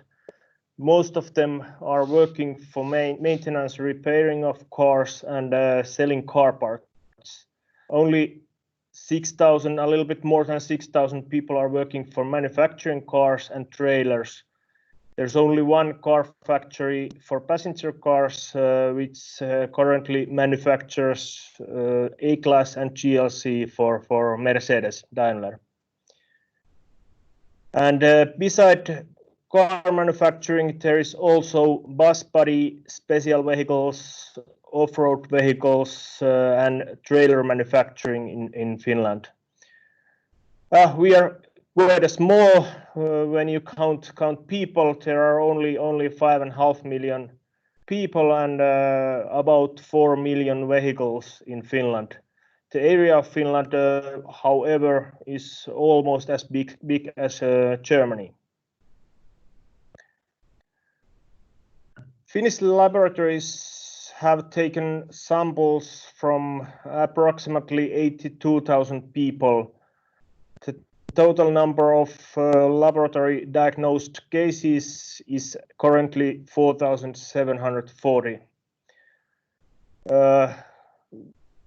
Total number of COVID-19 deaths in Finland is at the moment 193. The official number of patients hospitalized due to the coronavirus is 187, and the number of people admitted to intensive care units is 56. The crisis has begun in Finland, we think week or 2 weeks later than in Middle Europe, which has helped us a bit and gave us a bit more time to react and start restrictions in right time. The idea was to flatten the curve, which seems to happen as well. Maybe it has also helped us that Finland is known as a country where social distancing was a thing already before. So that's not a new thing for Finns to keep distance for each others. There has also been some discussion if the curve is even too flat, which might mean that the second wave could be even worse. But history will show us if the restrictions have been correctly dimensioned or not. Contact teaching has been restricted at all levels of education since middle of March. Teaching continues by means of distance learning. There is also a possibility to take part in contact teaching for pre-primary education and first till third grade in school. Although it's recommended that those entitled to contact teaching take part in distance learning whenever possible. And actually more than 90% of pupils are learning remotely at the moment. We will get new info in next days, today or even today, tomorrow or tomorrow. What will happen after 13th of May? But it seems that the schools will be opened maybe 13th of May, at least for some grades. Early childhood education centers are open, but it's recommended that parents arrange the care of their children at home if it's possible. and most of the people has done so. At the beginning of the crisis, Uusimaa region was closed in hopes of slowing down the epidemic in the rest of the country. Uusimaa has nearly 1/3 of Finland's total population and contains the capital city Helsinki. Travel to and from Uusimaa was prohibited without a valid reason. It was possible to move between Uusimaa and other regions when it was mandatory for work, for example. The idea of those restrictions were to avoid all non-essential travel, including leisure travel inside Finland. Finland's borders have been closed and passenger traffic to Finland has been suspended. Citizens and persons residing in Finland are allowed to return to Finland, of course.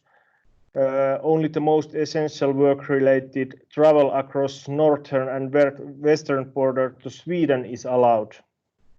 Goods and freight traffic has been continued as usual. Almost all the workshops, all the shops and companies have been allowed to be open. Employers advise their employees to work remotely if their duties make it possible to do so. Restaurants, cafes, and licensed premises will remain closed until the end of May. Takeaway meals may be sold either directly to the customer or for delivery by food couriers. All public events, meetings, and gatherings with more than 10 attendees, whether indoors or outdoors, are prohibited. And all the public events and gatherings for more than 500 people will be banned until at least until end of July. New car sales has dropped at the beginning of the year, minus 12.3% comparing last year, and the new car sales was expected to be approximately 116,000 cars this year, but the prognosis at the moment is 85,000 cars. Sales of used cars has been a little bit better than new cars, but dropped as well. Worst weeks were the first ones when the restrictions started at the middle of March, and the sales has recovered a bit after that, but is still below, below normal, but that's still a positive tendency.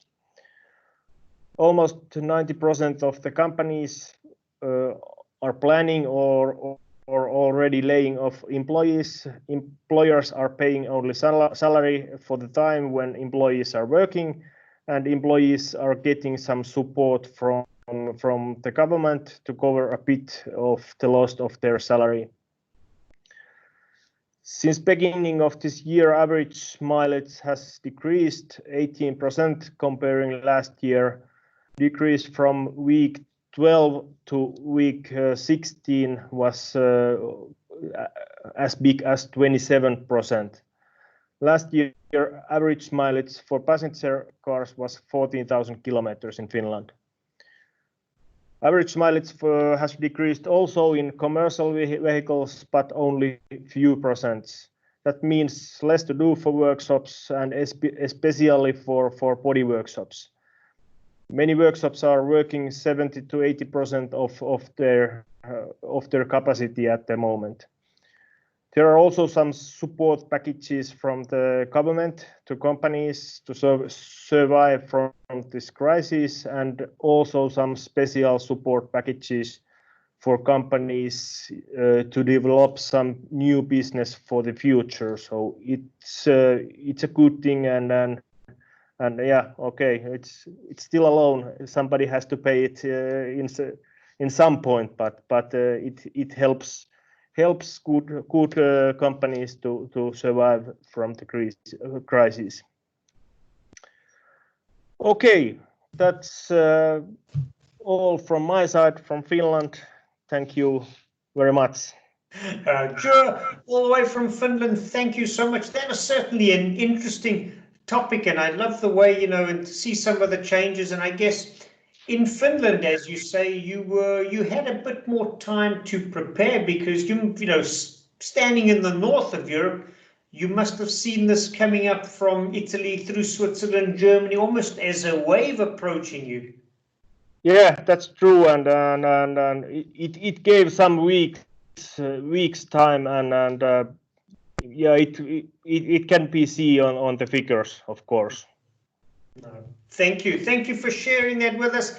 If there are any questions for Jua, please type them in the chat box. I know that I think Leszek and Sebastian are connecting and checking and might already be responding to some of the questions that we've had, but we will go to the Q&A shortly. Jua, thank you so much. Thank you. And as we move on, our last new speaker for this afternoon, Arjan van Eck. We could have a conversation in Afrikaans or in Dutch, as he would say, but we won't do that today just to save everyone's ears and time. Arjan is an expert in the aftermarket, a long history within the industry, but certainly specializes on online marketing platform, digital solutions. So Arjan, you're the last of our new speakers. Welcome, and we'd love to hear what you have to share about Benelux. Thank you very much, Robbie, for hosting this event. Yeah, situation in the Benelux. There was no formal lockdown. Situation is from mid of March that the government highly recommends to stay at home, work in the home office if you can. And the situation will be like that at least till May 20.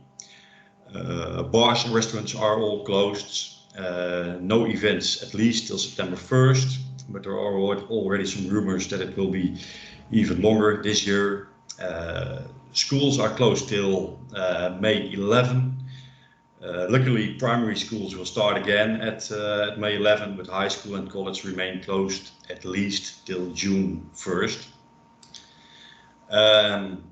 Yeah, of course, also huge impact on the aftermarket within the Benelux. Luckily, last week, the most recent figures we received is that import and export of cars is increasing slightly. Used car portals face increasing sales and traffic leads. Workshops a slight decrease compared to the weeks before. But what we certainly see is that online business is booming in all sectors, not only car parts, but also domestics, clothing, everything. Yeah, it's serious booming.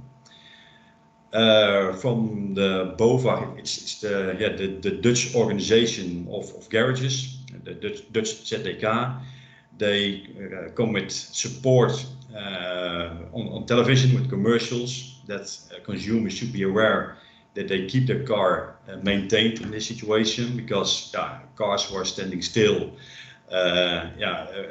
batteries will wear, etc. So it's important to keep it maintained. Luckily, there's no postponement of the AP key, the Dutch MOT. Very few leasing companies, unfortunately, recommended their drivers to postpone maintenance, but one of the bigger leasing companies who decided already withdraw and advised everyone to go again to the garage for regular maintenance.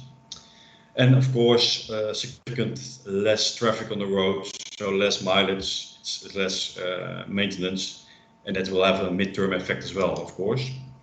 Luckily, we also have quite good statistics databases. What we see, this is an overview of the decrease of average turnover on a daily basis, Mondays.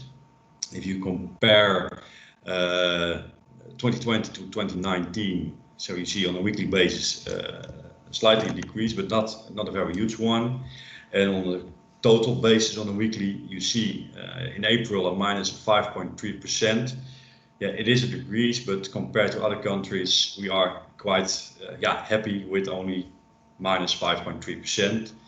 And the latest figures which we received today are supporting that it's more or less stable on this decrease. And of course, crash repair calculations are decreasing very much. Less traffic is of course less collisions. You see a slight increase last week of calculations, but that was due to the fact that the week 16 had only 4 working days instead of 5. So overall trend, it's decreasing. So that's in a nutshell, because they asked me based off the time to hurry a bit up. So I hope you have had a good impression of the situation in Benelux. Overall, a decrease of 5-6%, but not as worse as in other countries. Roberto, it's up to you. Thank you so much. That was an insightful look at the Benelux and some of the things and how the impact of the COVID-19 is impacting the Benelux. Big area, important, but yeah, lots of important changes filtering through the marketplace as we speak. Any questions for Arjen, please drop them in the chat box. I'm sure Arjen will get on straight away and start hashing out and returning some of the answers to it. We've saved our last speaker, Managing Director of Wolk After Sales Experts. My apologies, I can't even speak today, I'm a bit hoarse. So Zoran Nikolic, the Managing Director at Wolk After Sales Experts. Zoran, I hand the stage over to you. You need no introduction. Thank you very much, Robbie. Thank you. And good afternoon to all participants today. And from my side also, thank you very much for being today with us. My task here is to report actually what is happening in the last 6 up to 8 weeks here. Maybe for your information here, this is the survey which our partner Hugo has done, and the question was to the people weekly, so starting by 16 March, regarding their fear of being infected with COVID-19. And you can see here the first week, this is actually week 13, and I will mention this week 13 several times in this presentation. Almost 60% of people said at the beginning, no, I have no any fear. And it was the time when the first measures happened. It was the time of schools closing and so on. And in this week came the speech of Chancellor Merkel in TV as a preparation for the measures which comes later. And you can see asking the same question next week, which was actually also the starting of nationwide ban on contact, which was actually pretty liberal. We have to state this at this point. The situation regarding the fear of being infected changed. So this is the product of the first shock. What happened? Not knowing what happened with this new situation. Everybody was starting to work from home office, and it was the time of uncertainty. The rest, the next weeks, you can see here, the situation changed also, and there was also much more people who are not afraid about this stuff with COVID-19. So you see here also the situation and week and 13th April, so the first easing starting. This is after the Easter, and now also last week started last. So slowly the shops starting also to open again with additional measures, so wearing a mask and so on. But however, it is something that's clear to see that it goes in the positive side. So I'm going back again to the week 13. So, and to see here, this is this first chart, how this impact and this whole situation our aftermarket. And we talk here about auto service only car service. And we have two contracted sides, and in auto service, demand side, this is car driver, and supply side, this is the side of workshops. So this is what happened in the workshops, in the value chain above. Please get back, so please stay there. In the value chain, the similar situation can't happen only because this is the workshop is the mirror of the levels above the distribution value chain. Let's look to our left side. We have seen in week 13 happens decreasing, and the first idea which we have actually our first idea to understand the situation was to carry out and to conduct a study with car drivers regarding their aims for visiting, for making auto service, car service in April, for the time of April. As a result, I have two figures also only to show here. This is the question: do you plan auto service in April? It was the answer yes with 46%. And 5% out of people who said, no, I will not visit workshop in April was in green. In green, it is only 5% who said, no, I will not visit because of COVID-19. So this is actually the damage of the market at the demand side measured in this scale. And 46, or let's add 5%, 51%, it is pretty high level. We have to understand this 51% as aim, or good aim, a plan to make the car service. We know that is the full potential, and full potential cannot be reached.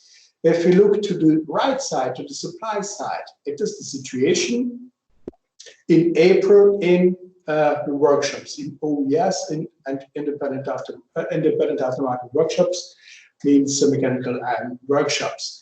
So the question was, do they have short time work? At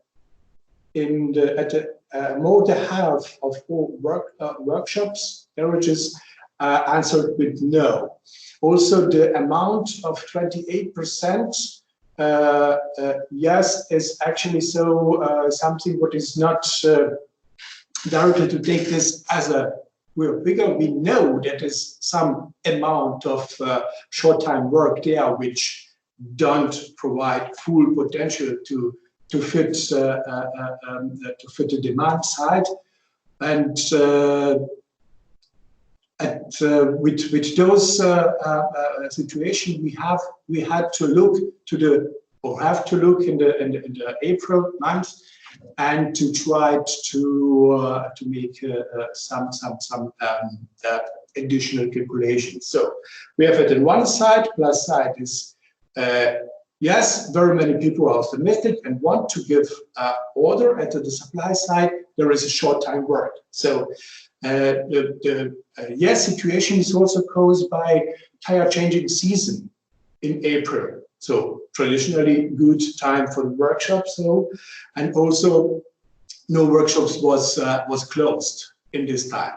So from this perspective, taking both sides into account, we have made a calculation regarding the full or possible potential to reach in the market in April. It came instead of 46, what you see at the left side, plus 5% caused by COVID. We have reduced this, taken account factor of not be able to provide the service from the supply side, workshop side, we came to 38%.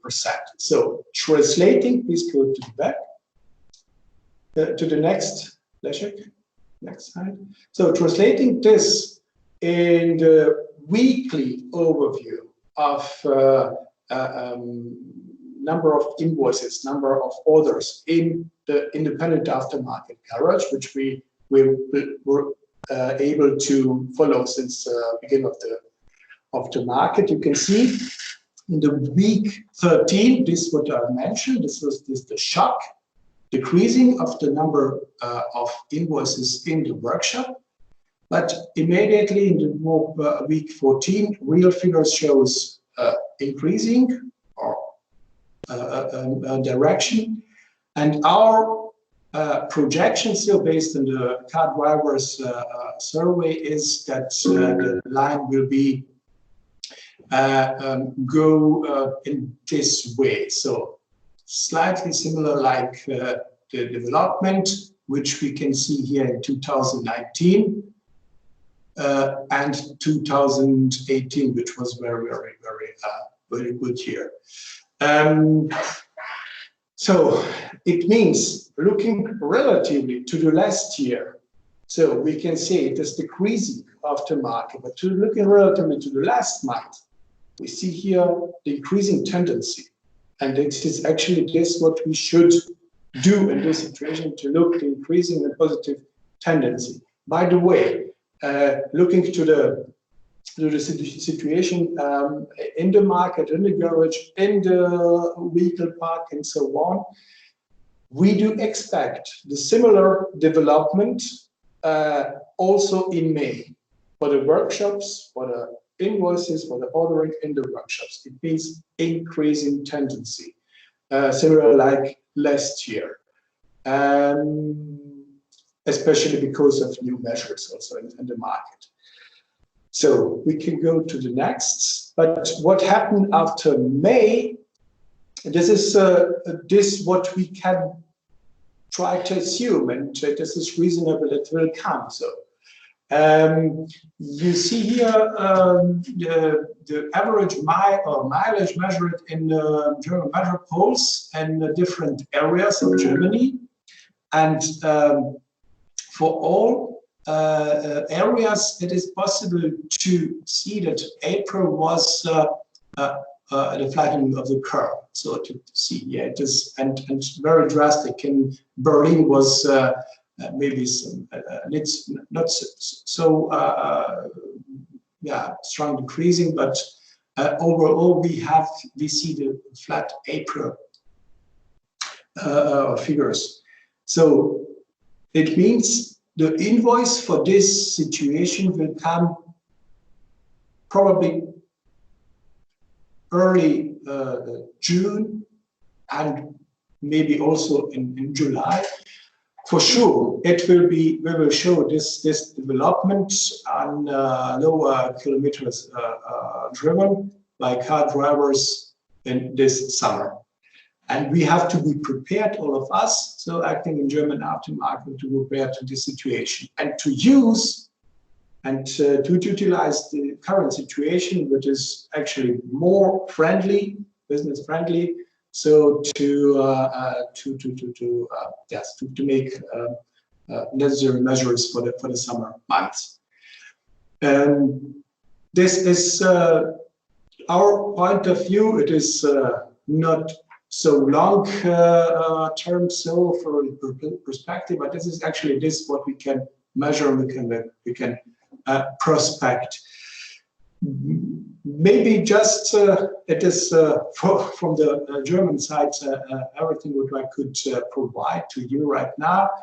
But maybe Leszek, if you go to the next slide, and you have to be really have good eyes for this. It is just a slide provided by our partners. This is actually so the same question from the beginning regarding the fear of being infected with the COVID-19, and answer yes, I'm scared about this. So above the red ones lines, we can see there. This is more Asian countries. The people in Asian countries, this is the fact which you can read from this here, are more scared about this.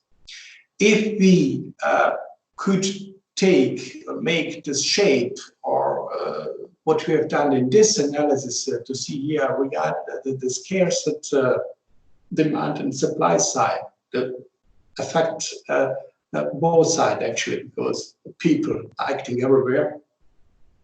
Maybe it's possible to see and to create some forecast what will happen or what happened right now also and worldwide. Sorry for not possibility to show better picture, but this is actually so that not our own stuff.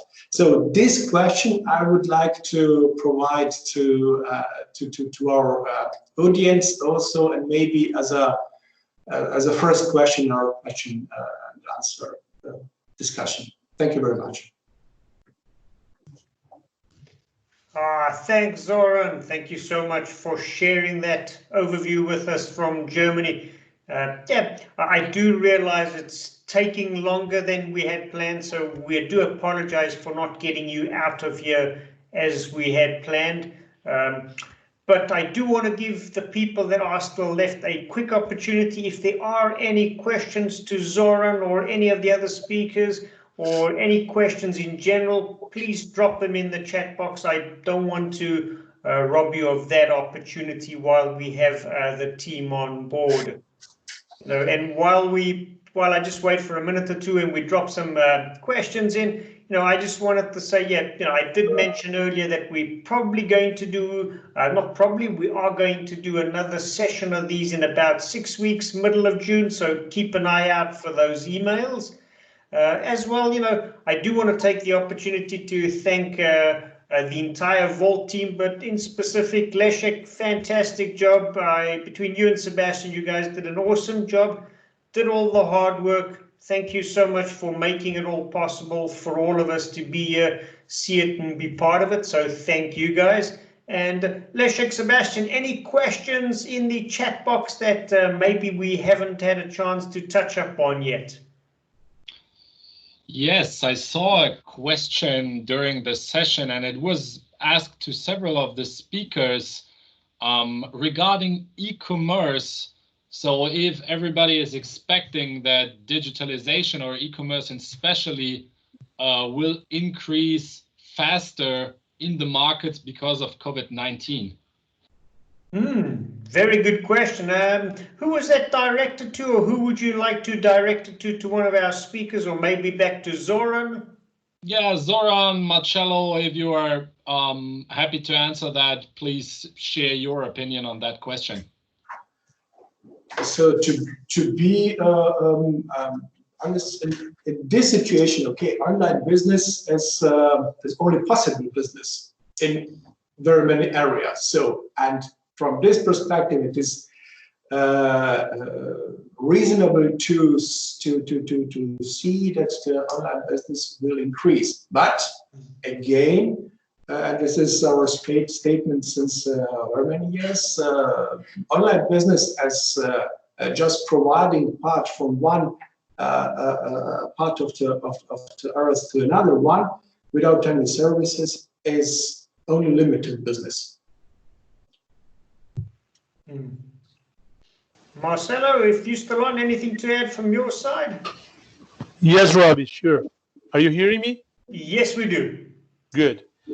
And this is one of the tough discussions we are having mainly in Brazil about the e-commerce. And there is two streams. One stream is the parts that people are not easy to find in some locations, the usual locations. I see this growing on the e-commerce. But on the other hand, the e-commerce in general is growing, but for the auto parts, this is still the same. So you still have the motorcycles going from the closest the retail stores, going to the repair shops. And this also happens in the remaining countries. So e-commerce is booming for usual products like consumer good products, but for the auto parts, there's a long road ahead. And 2 points are constraining the evolution of the e-commerce. One is application. Even with the efforts of Tech Alliance or other suppliers of data in our regions are very ethic. So it's very hard for you to have the right part at the right time. And also the logistics and the transit time is too long for repair shops that they used to order in the morning and receive in the afternoon. So the e-commerce, you have the logistics behind this. So that's why this is worth the evolution of e-commerce from this side of the world. Interesting. I'm not sure who else are the speakers we've got. I think, Mark, we've still got you and Duo on. I don't know if you've got anything in additional to add to those 2 points by Marcelo and Zoran. Maybe just a short view on what is happening currently in some of the key markets, which are e-commerce markets, Nigeria and Kenya. We've seen a strong growth in the recent times of e-commerce, and especially in Nigeria due to the lockdown, where the largest e-commerce retailer called Jumia has significantly increased their business. So even the fact, yes, Africa is not yet strong in e-commerce, especially with all the roadside mechanics and everything. We've seen that Jumia has reported a strong growth over the past few weeks, sending their little bikes to most of the houses. So yes, at least from the African side, we can see that it has a positive or a growing effect for the e-commerce business.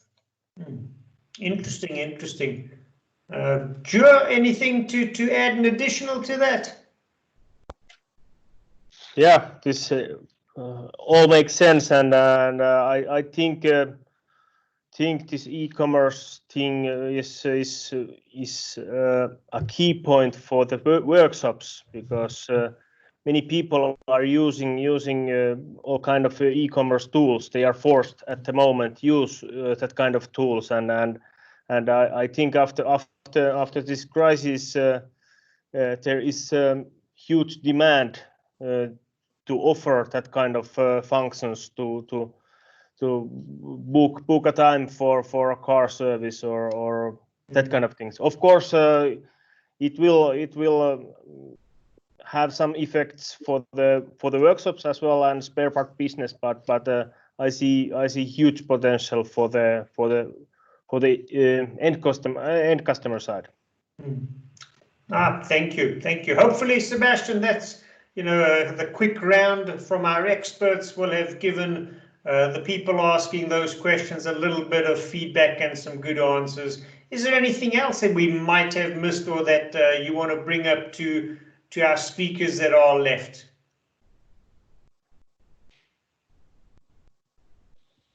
I think another interesting aspect who was mentioned in several of the questions is how much is do our experts have an idea about how much the situation differs for the commercial vehicle side and for the passenger side, because it's big business difference in many regions and in many aspects. So that would be an interesting thing also to get some feedback about how the people see commercial against passenger cars impacted. Yeah, no, very interesting questions. I'll open that up to our experts and let you jump in as you feel you've got some thoughts and insights on it. So I open that up to any of our experts. If I may, there is one piece of information for everyone here. I just dropped on the chat the link to our landing page with the workshop performance barometer. If you want to be up to date with the current development of traffic in the garages in Germany, for now Germany, we're working on making this project available for more European countries right now. There is a link in the chat. You are free to register for free for this. You will receive a weekly special newsletter with the data there, as long as the COVID-19 problem is still something that we are all concerned about. Excellent. Thank you so much, Leszek. Thank you for sharing that with us. It's just another way we can provide information and help everyone in the industry. Just going back to the question that Sebastian had, does the COVID-19 impact commercial vehicle or light vehicle differently? If so, how? I hand that over to our experts.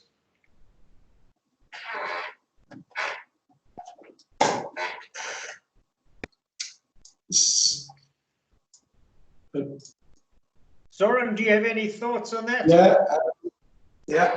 Yes, I would like to mention only one stuff. So, and as we have seen, so in terms of impact of COVID to the people, to the society at all. So, and the reaction of the society at all is the same for each kind of businesses. What is different actually? So, is our opinion, or my opinion at least, is the number of dwelling kilometers, because the goods have to be transported and to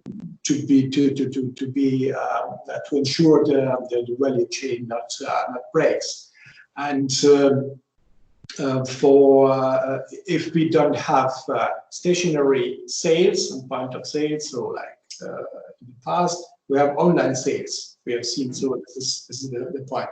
The goods have to be developed. So from this point of view, again, making difference between supply side and demand side. The demand side will be the same, or will be the same as probably before. It may be some impact because of the number of dwelling kilometers will not drop, at least for transportation of goods. Yeah. And the supply side has the same problem.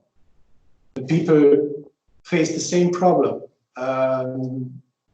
Short working schemes, closing the shops and so on because of fear, because of all of the stuff. That's why there's a small difference, but not generally, not at all. Okay, Mike. Sorry, I didn't see you were still on. Any thoughts from your side?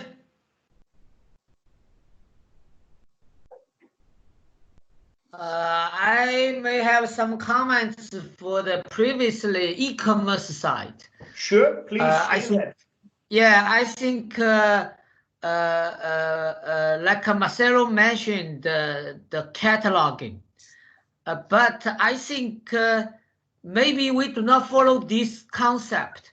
You know, if you are as a car owner or you are garage people fix the car for your customers, you don't care the parts for other applications. You just care the parts for your application, for your particular car. So just so I just thinking the scenario like we buy a book or on Amazon. I don't care who is the publisher or whatever. I just key in the book name. Sometimes maybe not exactly same, but the logic behind will display similar to the book name you keying. So we just imagine if we have a system like this.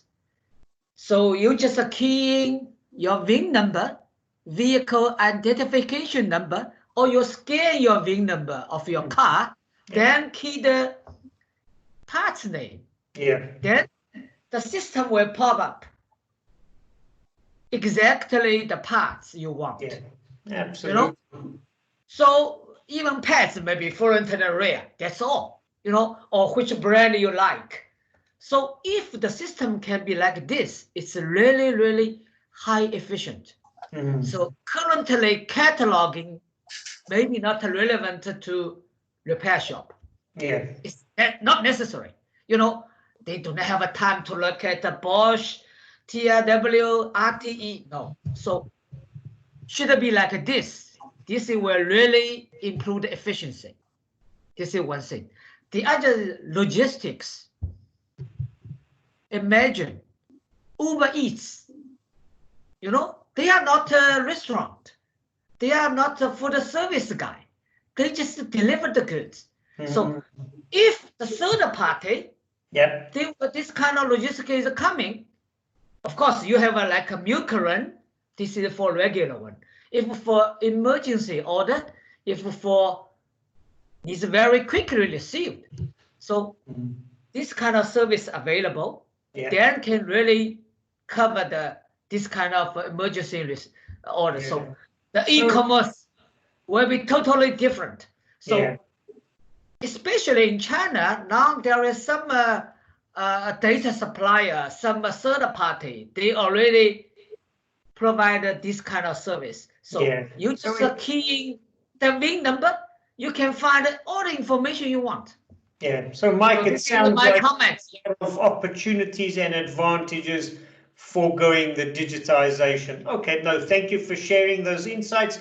Just jumping back, any thoughts on the, to any of our experts in terms of the impacts of COVID for commercial vehicle versus lighter vehicle? Any thoughts from Mark or Marcelo? Marcelo, I know you come out of the heavy duty commercial vehicle like myself, so you will have some thoughts. What are your thoughts on that subject, that topic?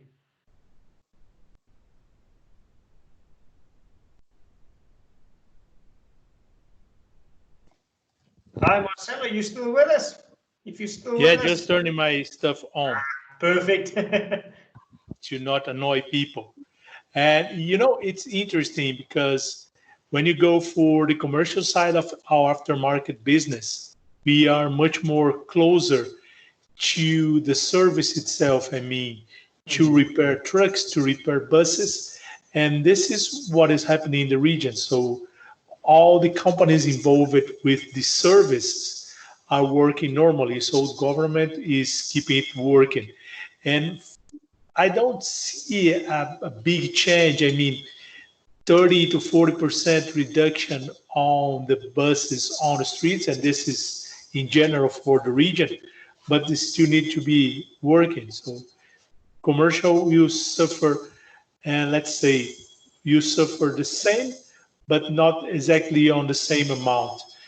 One thing that I heard is that the transportation of goods are reduced, and some distributors for heavy duty are facing a drop in 30 to 40% of the turnover. But when you compare this to the remaining economy, on the remaining business in the economy, is not so bad. Okay. Thank you so much, Marcelo. Hopefully we covered that question, Sebastian. Sebastian, anything else that you or Leszek came up with looking through our questions that might be of interest that we can take to our experts while we have them? I think while I saw that most of the direct questions were already answered on the chat, these were the most significant ones which were shared for all over the markets, and the others were already answered, or I will even forward them to the specific person who has asked for it. Okay, perfect. No, in that case, I say thank you. Then maybe, just one quick last round of the table, starting with Jua, one final last thought, word of advice that you would want to share with our viewers today. What would that be? I know you're going to need to unmute yourself. I will start with Jua, and then we'll just quickly go a quick round table, 60 seconds or less, final thought. What would be the most important thing coming out of today that you would want to share with everybody? Yeah, good question. I think we have to find some new ways to work and some new ways to find new business. I think this is the most important thing. I have understood and heard many great presentations, and the problems seems to be same kind of problems everywhere, and yeah, we have to think and find new ways to make business in the future. I think so. Thank you. New ways to find business in the future. Excellent. No. Mark, can I ask you next? Thank you, Roberto. I think let me share this one experience I've made over the past 4 weeks. I mean, we do a lot of strategies for the African markets, and about 2 to 3 months ago, I was pretty worried about clients not wanting to invest into Africa strategies at the moment. But we are currently seeing that people are looking more into markets they haven't explored yet. So people are using their time to see what can they do with the 15 million cars which are on the African continent. So the view I have is that with all the crises we are currently having, people are reviewing the strategies, people are reviewing the markets they act, people are reviewing the dependency probably on a market like Asia, which they've been concentrating for the past 20 years. So we do currently advise people to inform themselves, try to understand what is happening in other regions, not only Africa, but all the other regions we discussed today, and taking that into account, being prepared for what happens if Corona is over. So I think maybe some of the African markets might offer an opportunity to either sell or even start to purchase products from. Thank you. No, thank you. So it sounds like new markets, new business models, very interesting stuff. I'm going to ask Marcelo, do you want to switch your mic back on? I would love to hear from a Brazilian, South American perspective what your thoughts are. What was the biggest takeaway? What would you want to share? Yes, Robbie, the situation is quite new. And as I put on my last slide, so we are seeing a seismic shock. And when this is over, we will see a new way of do business in South America. Mark mentioned that companies are looking to the African countries.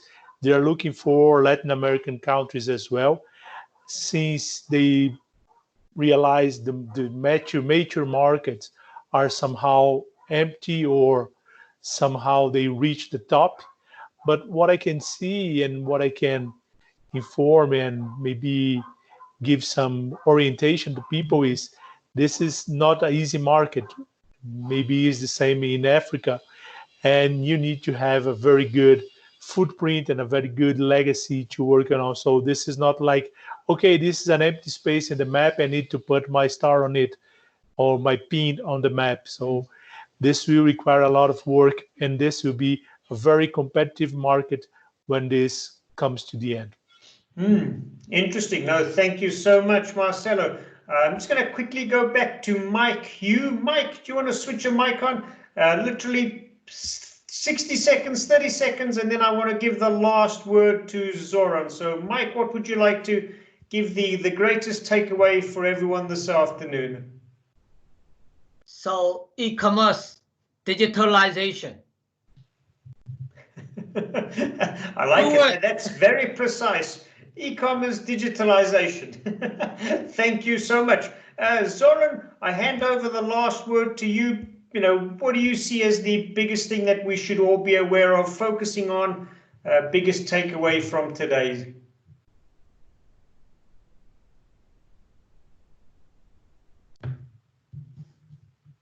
And we'll just give Zoran a second while he unmutes himself.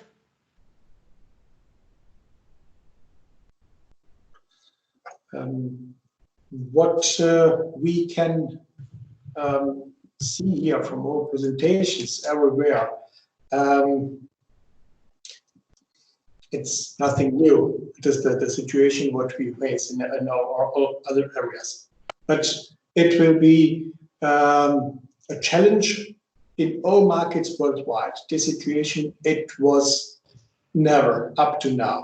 So the concentration also, that's what I've seen, for example, in the Netherlands, what Arjen has stated, that Association of Workshops provide advertising, encourage the end consumer, the car drivers, to fix their cars, for example. So it is, we have two views right now. At one side, the safety, health. At one side, mobility. We have seen through the measures in the last time that those two poles, they are indirect. They fight themselves. So it will be probably the situation that we have to reduce somehow our amount of mobility, how to call this, number of driven kilometers. Also, not only because of COVID, also probably regarding of environmental issues. So, but not to stop at all, as it was the last week. So that will be some kind of compromise, and participants in the market should take actually so the best from this situation from now. So the best situation from now is look to the local side, plan not so too wide in the future. So small steps, and concentrate to your single market, to your customers and your suppliers. So this is what is possible to learn from me here from our virtual forum. Yeah. No, thank you so much. Great insights. Absolutely love it. In that case, I guess, Sebastian, if there's no further questions, then this would conclude our session for today. I don't know if Zoran, Antti, or Blešek or Sebastian has one final word to say.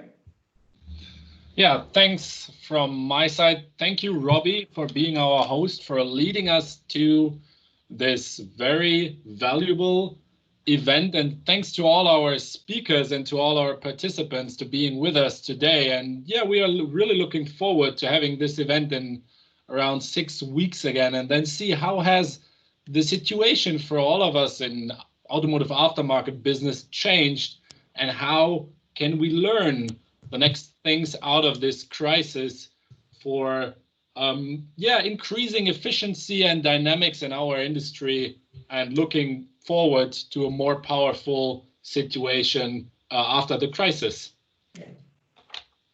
No, fantastic point. No, in that case, I can only say thank you to everyone who's been here. I've had fun. I've really enjoyed it. Thank you guys for being and joining us on the webinar. I look forward to seeing you in the future. And again, thank you. Have a great evening. And that concludes today's session. Thank you for joining, and see you all soon. Great morning. Bye, Mike. Bye, guys. Bye. Thank you.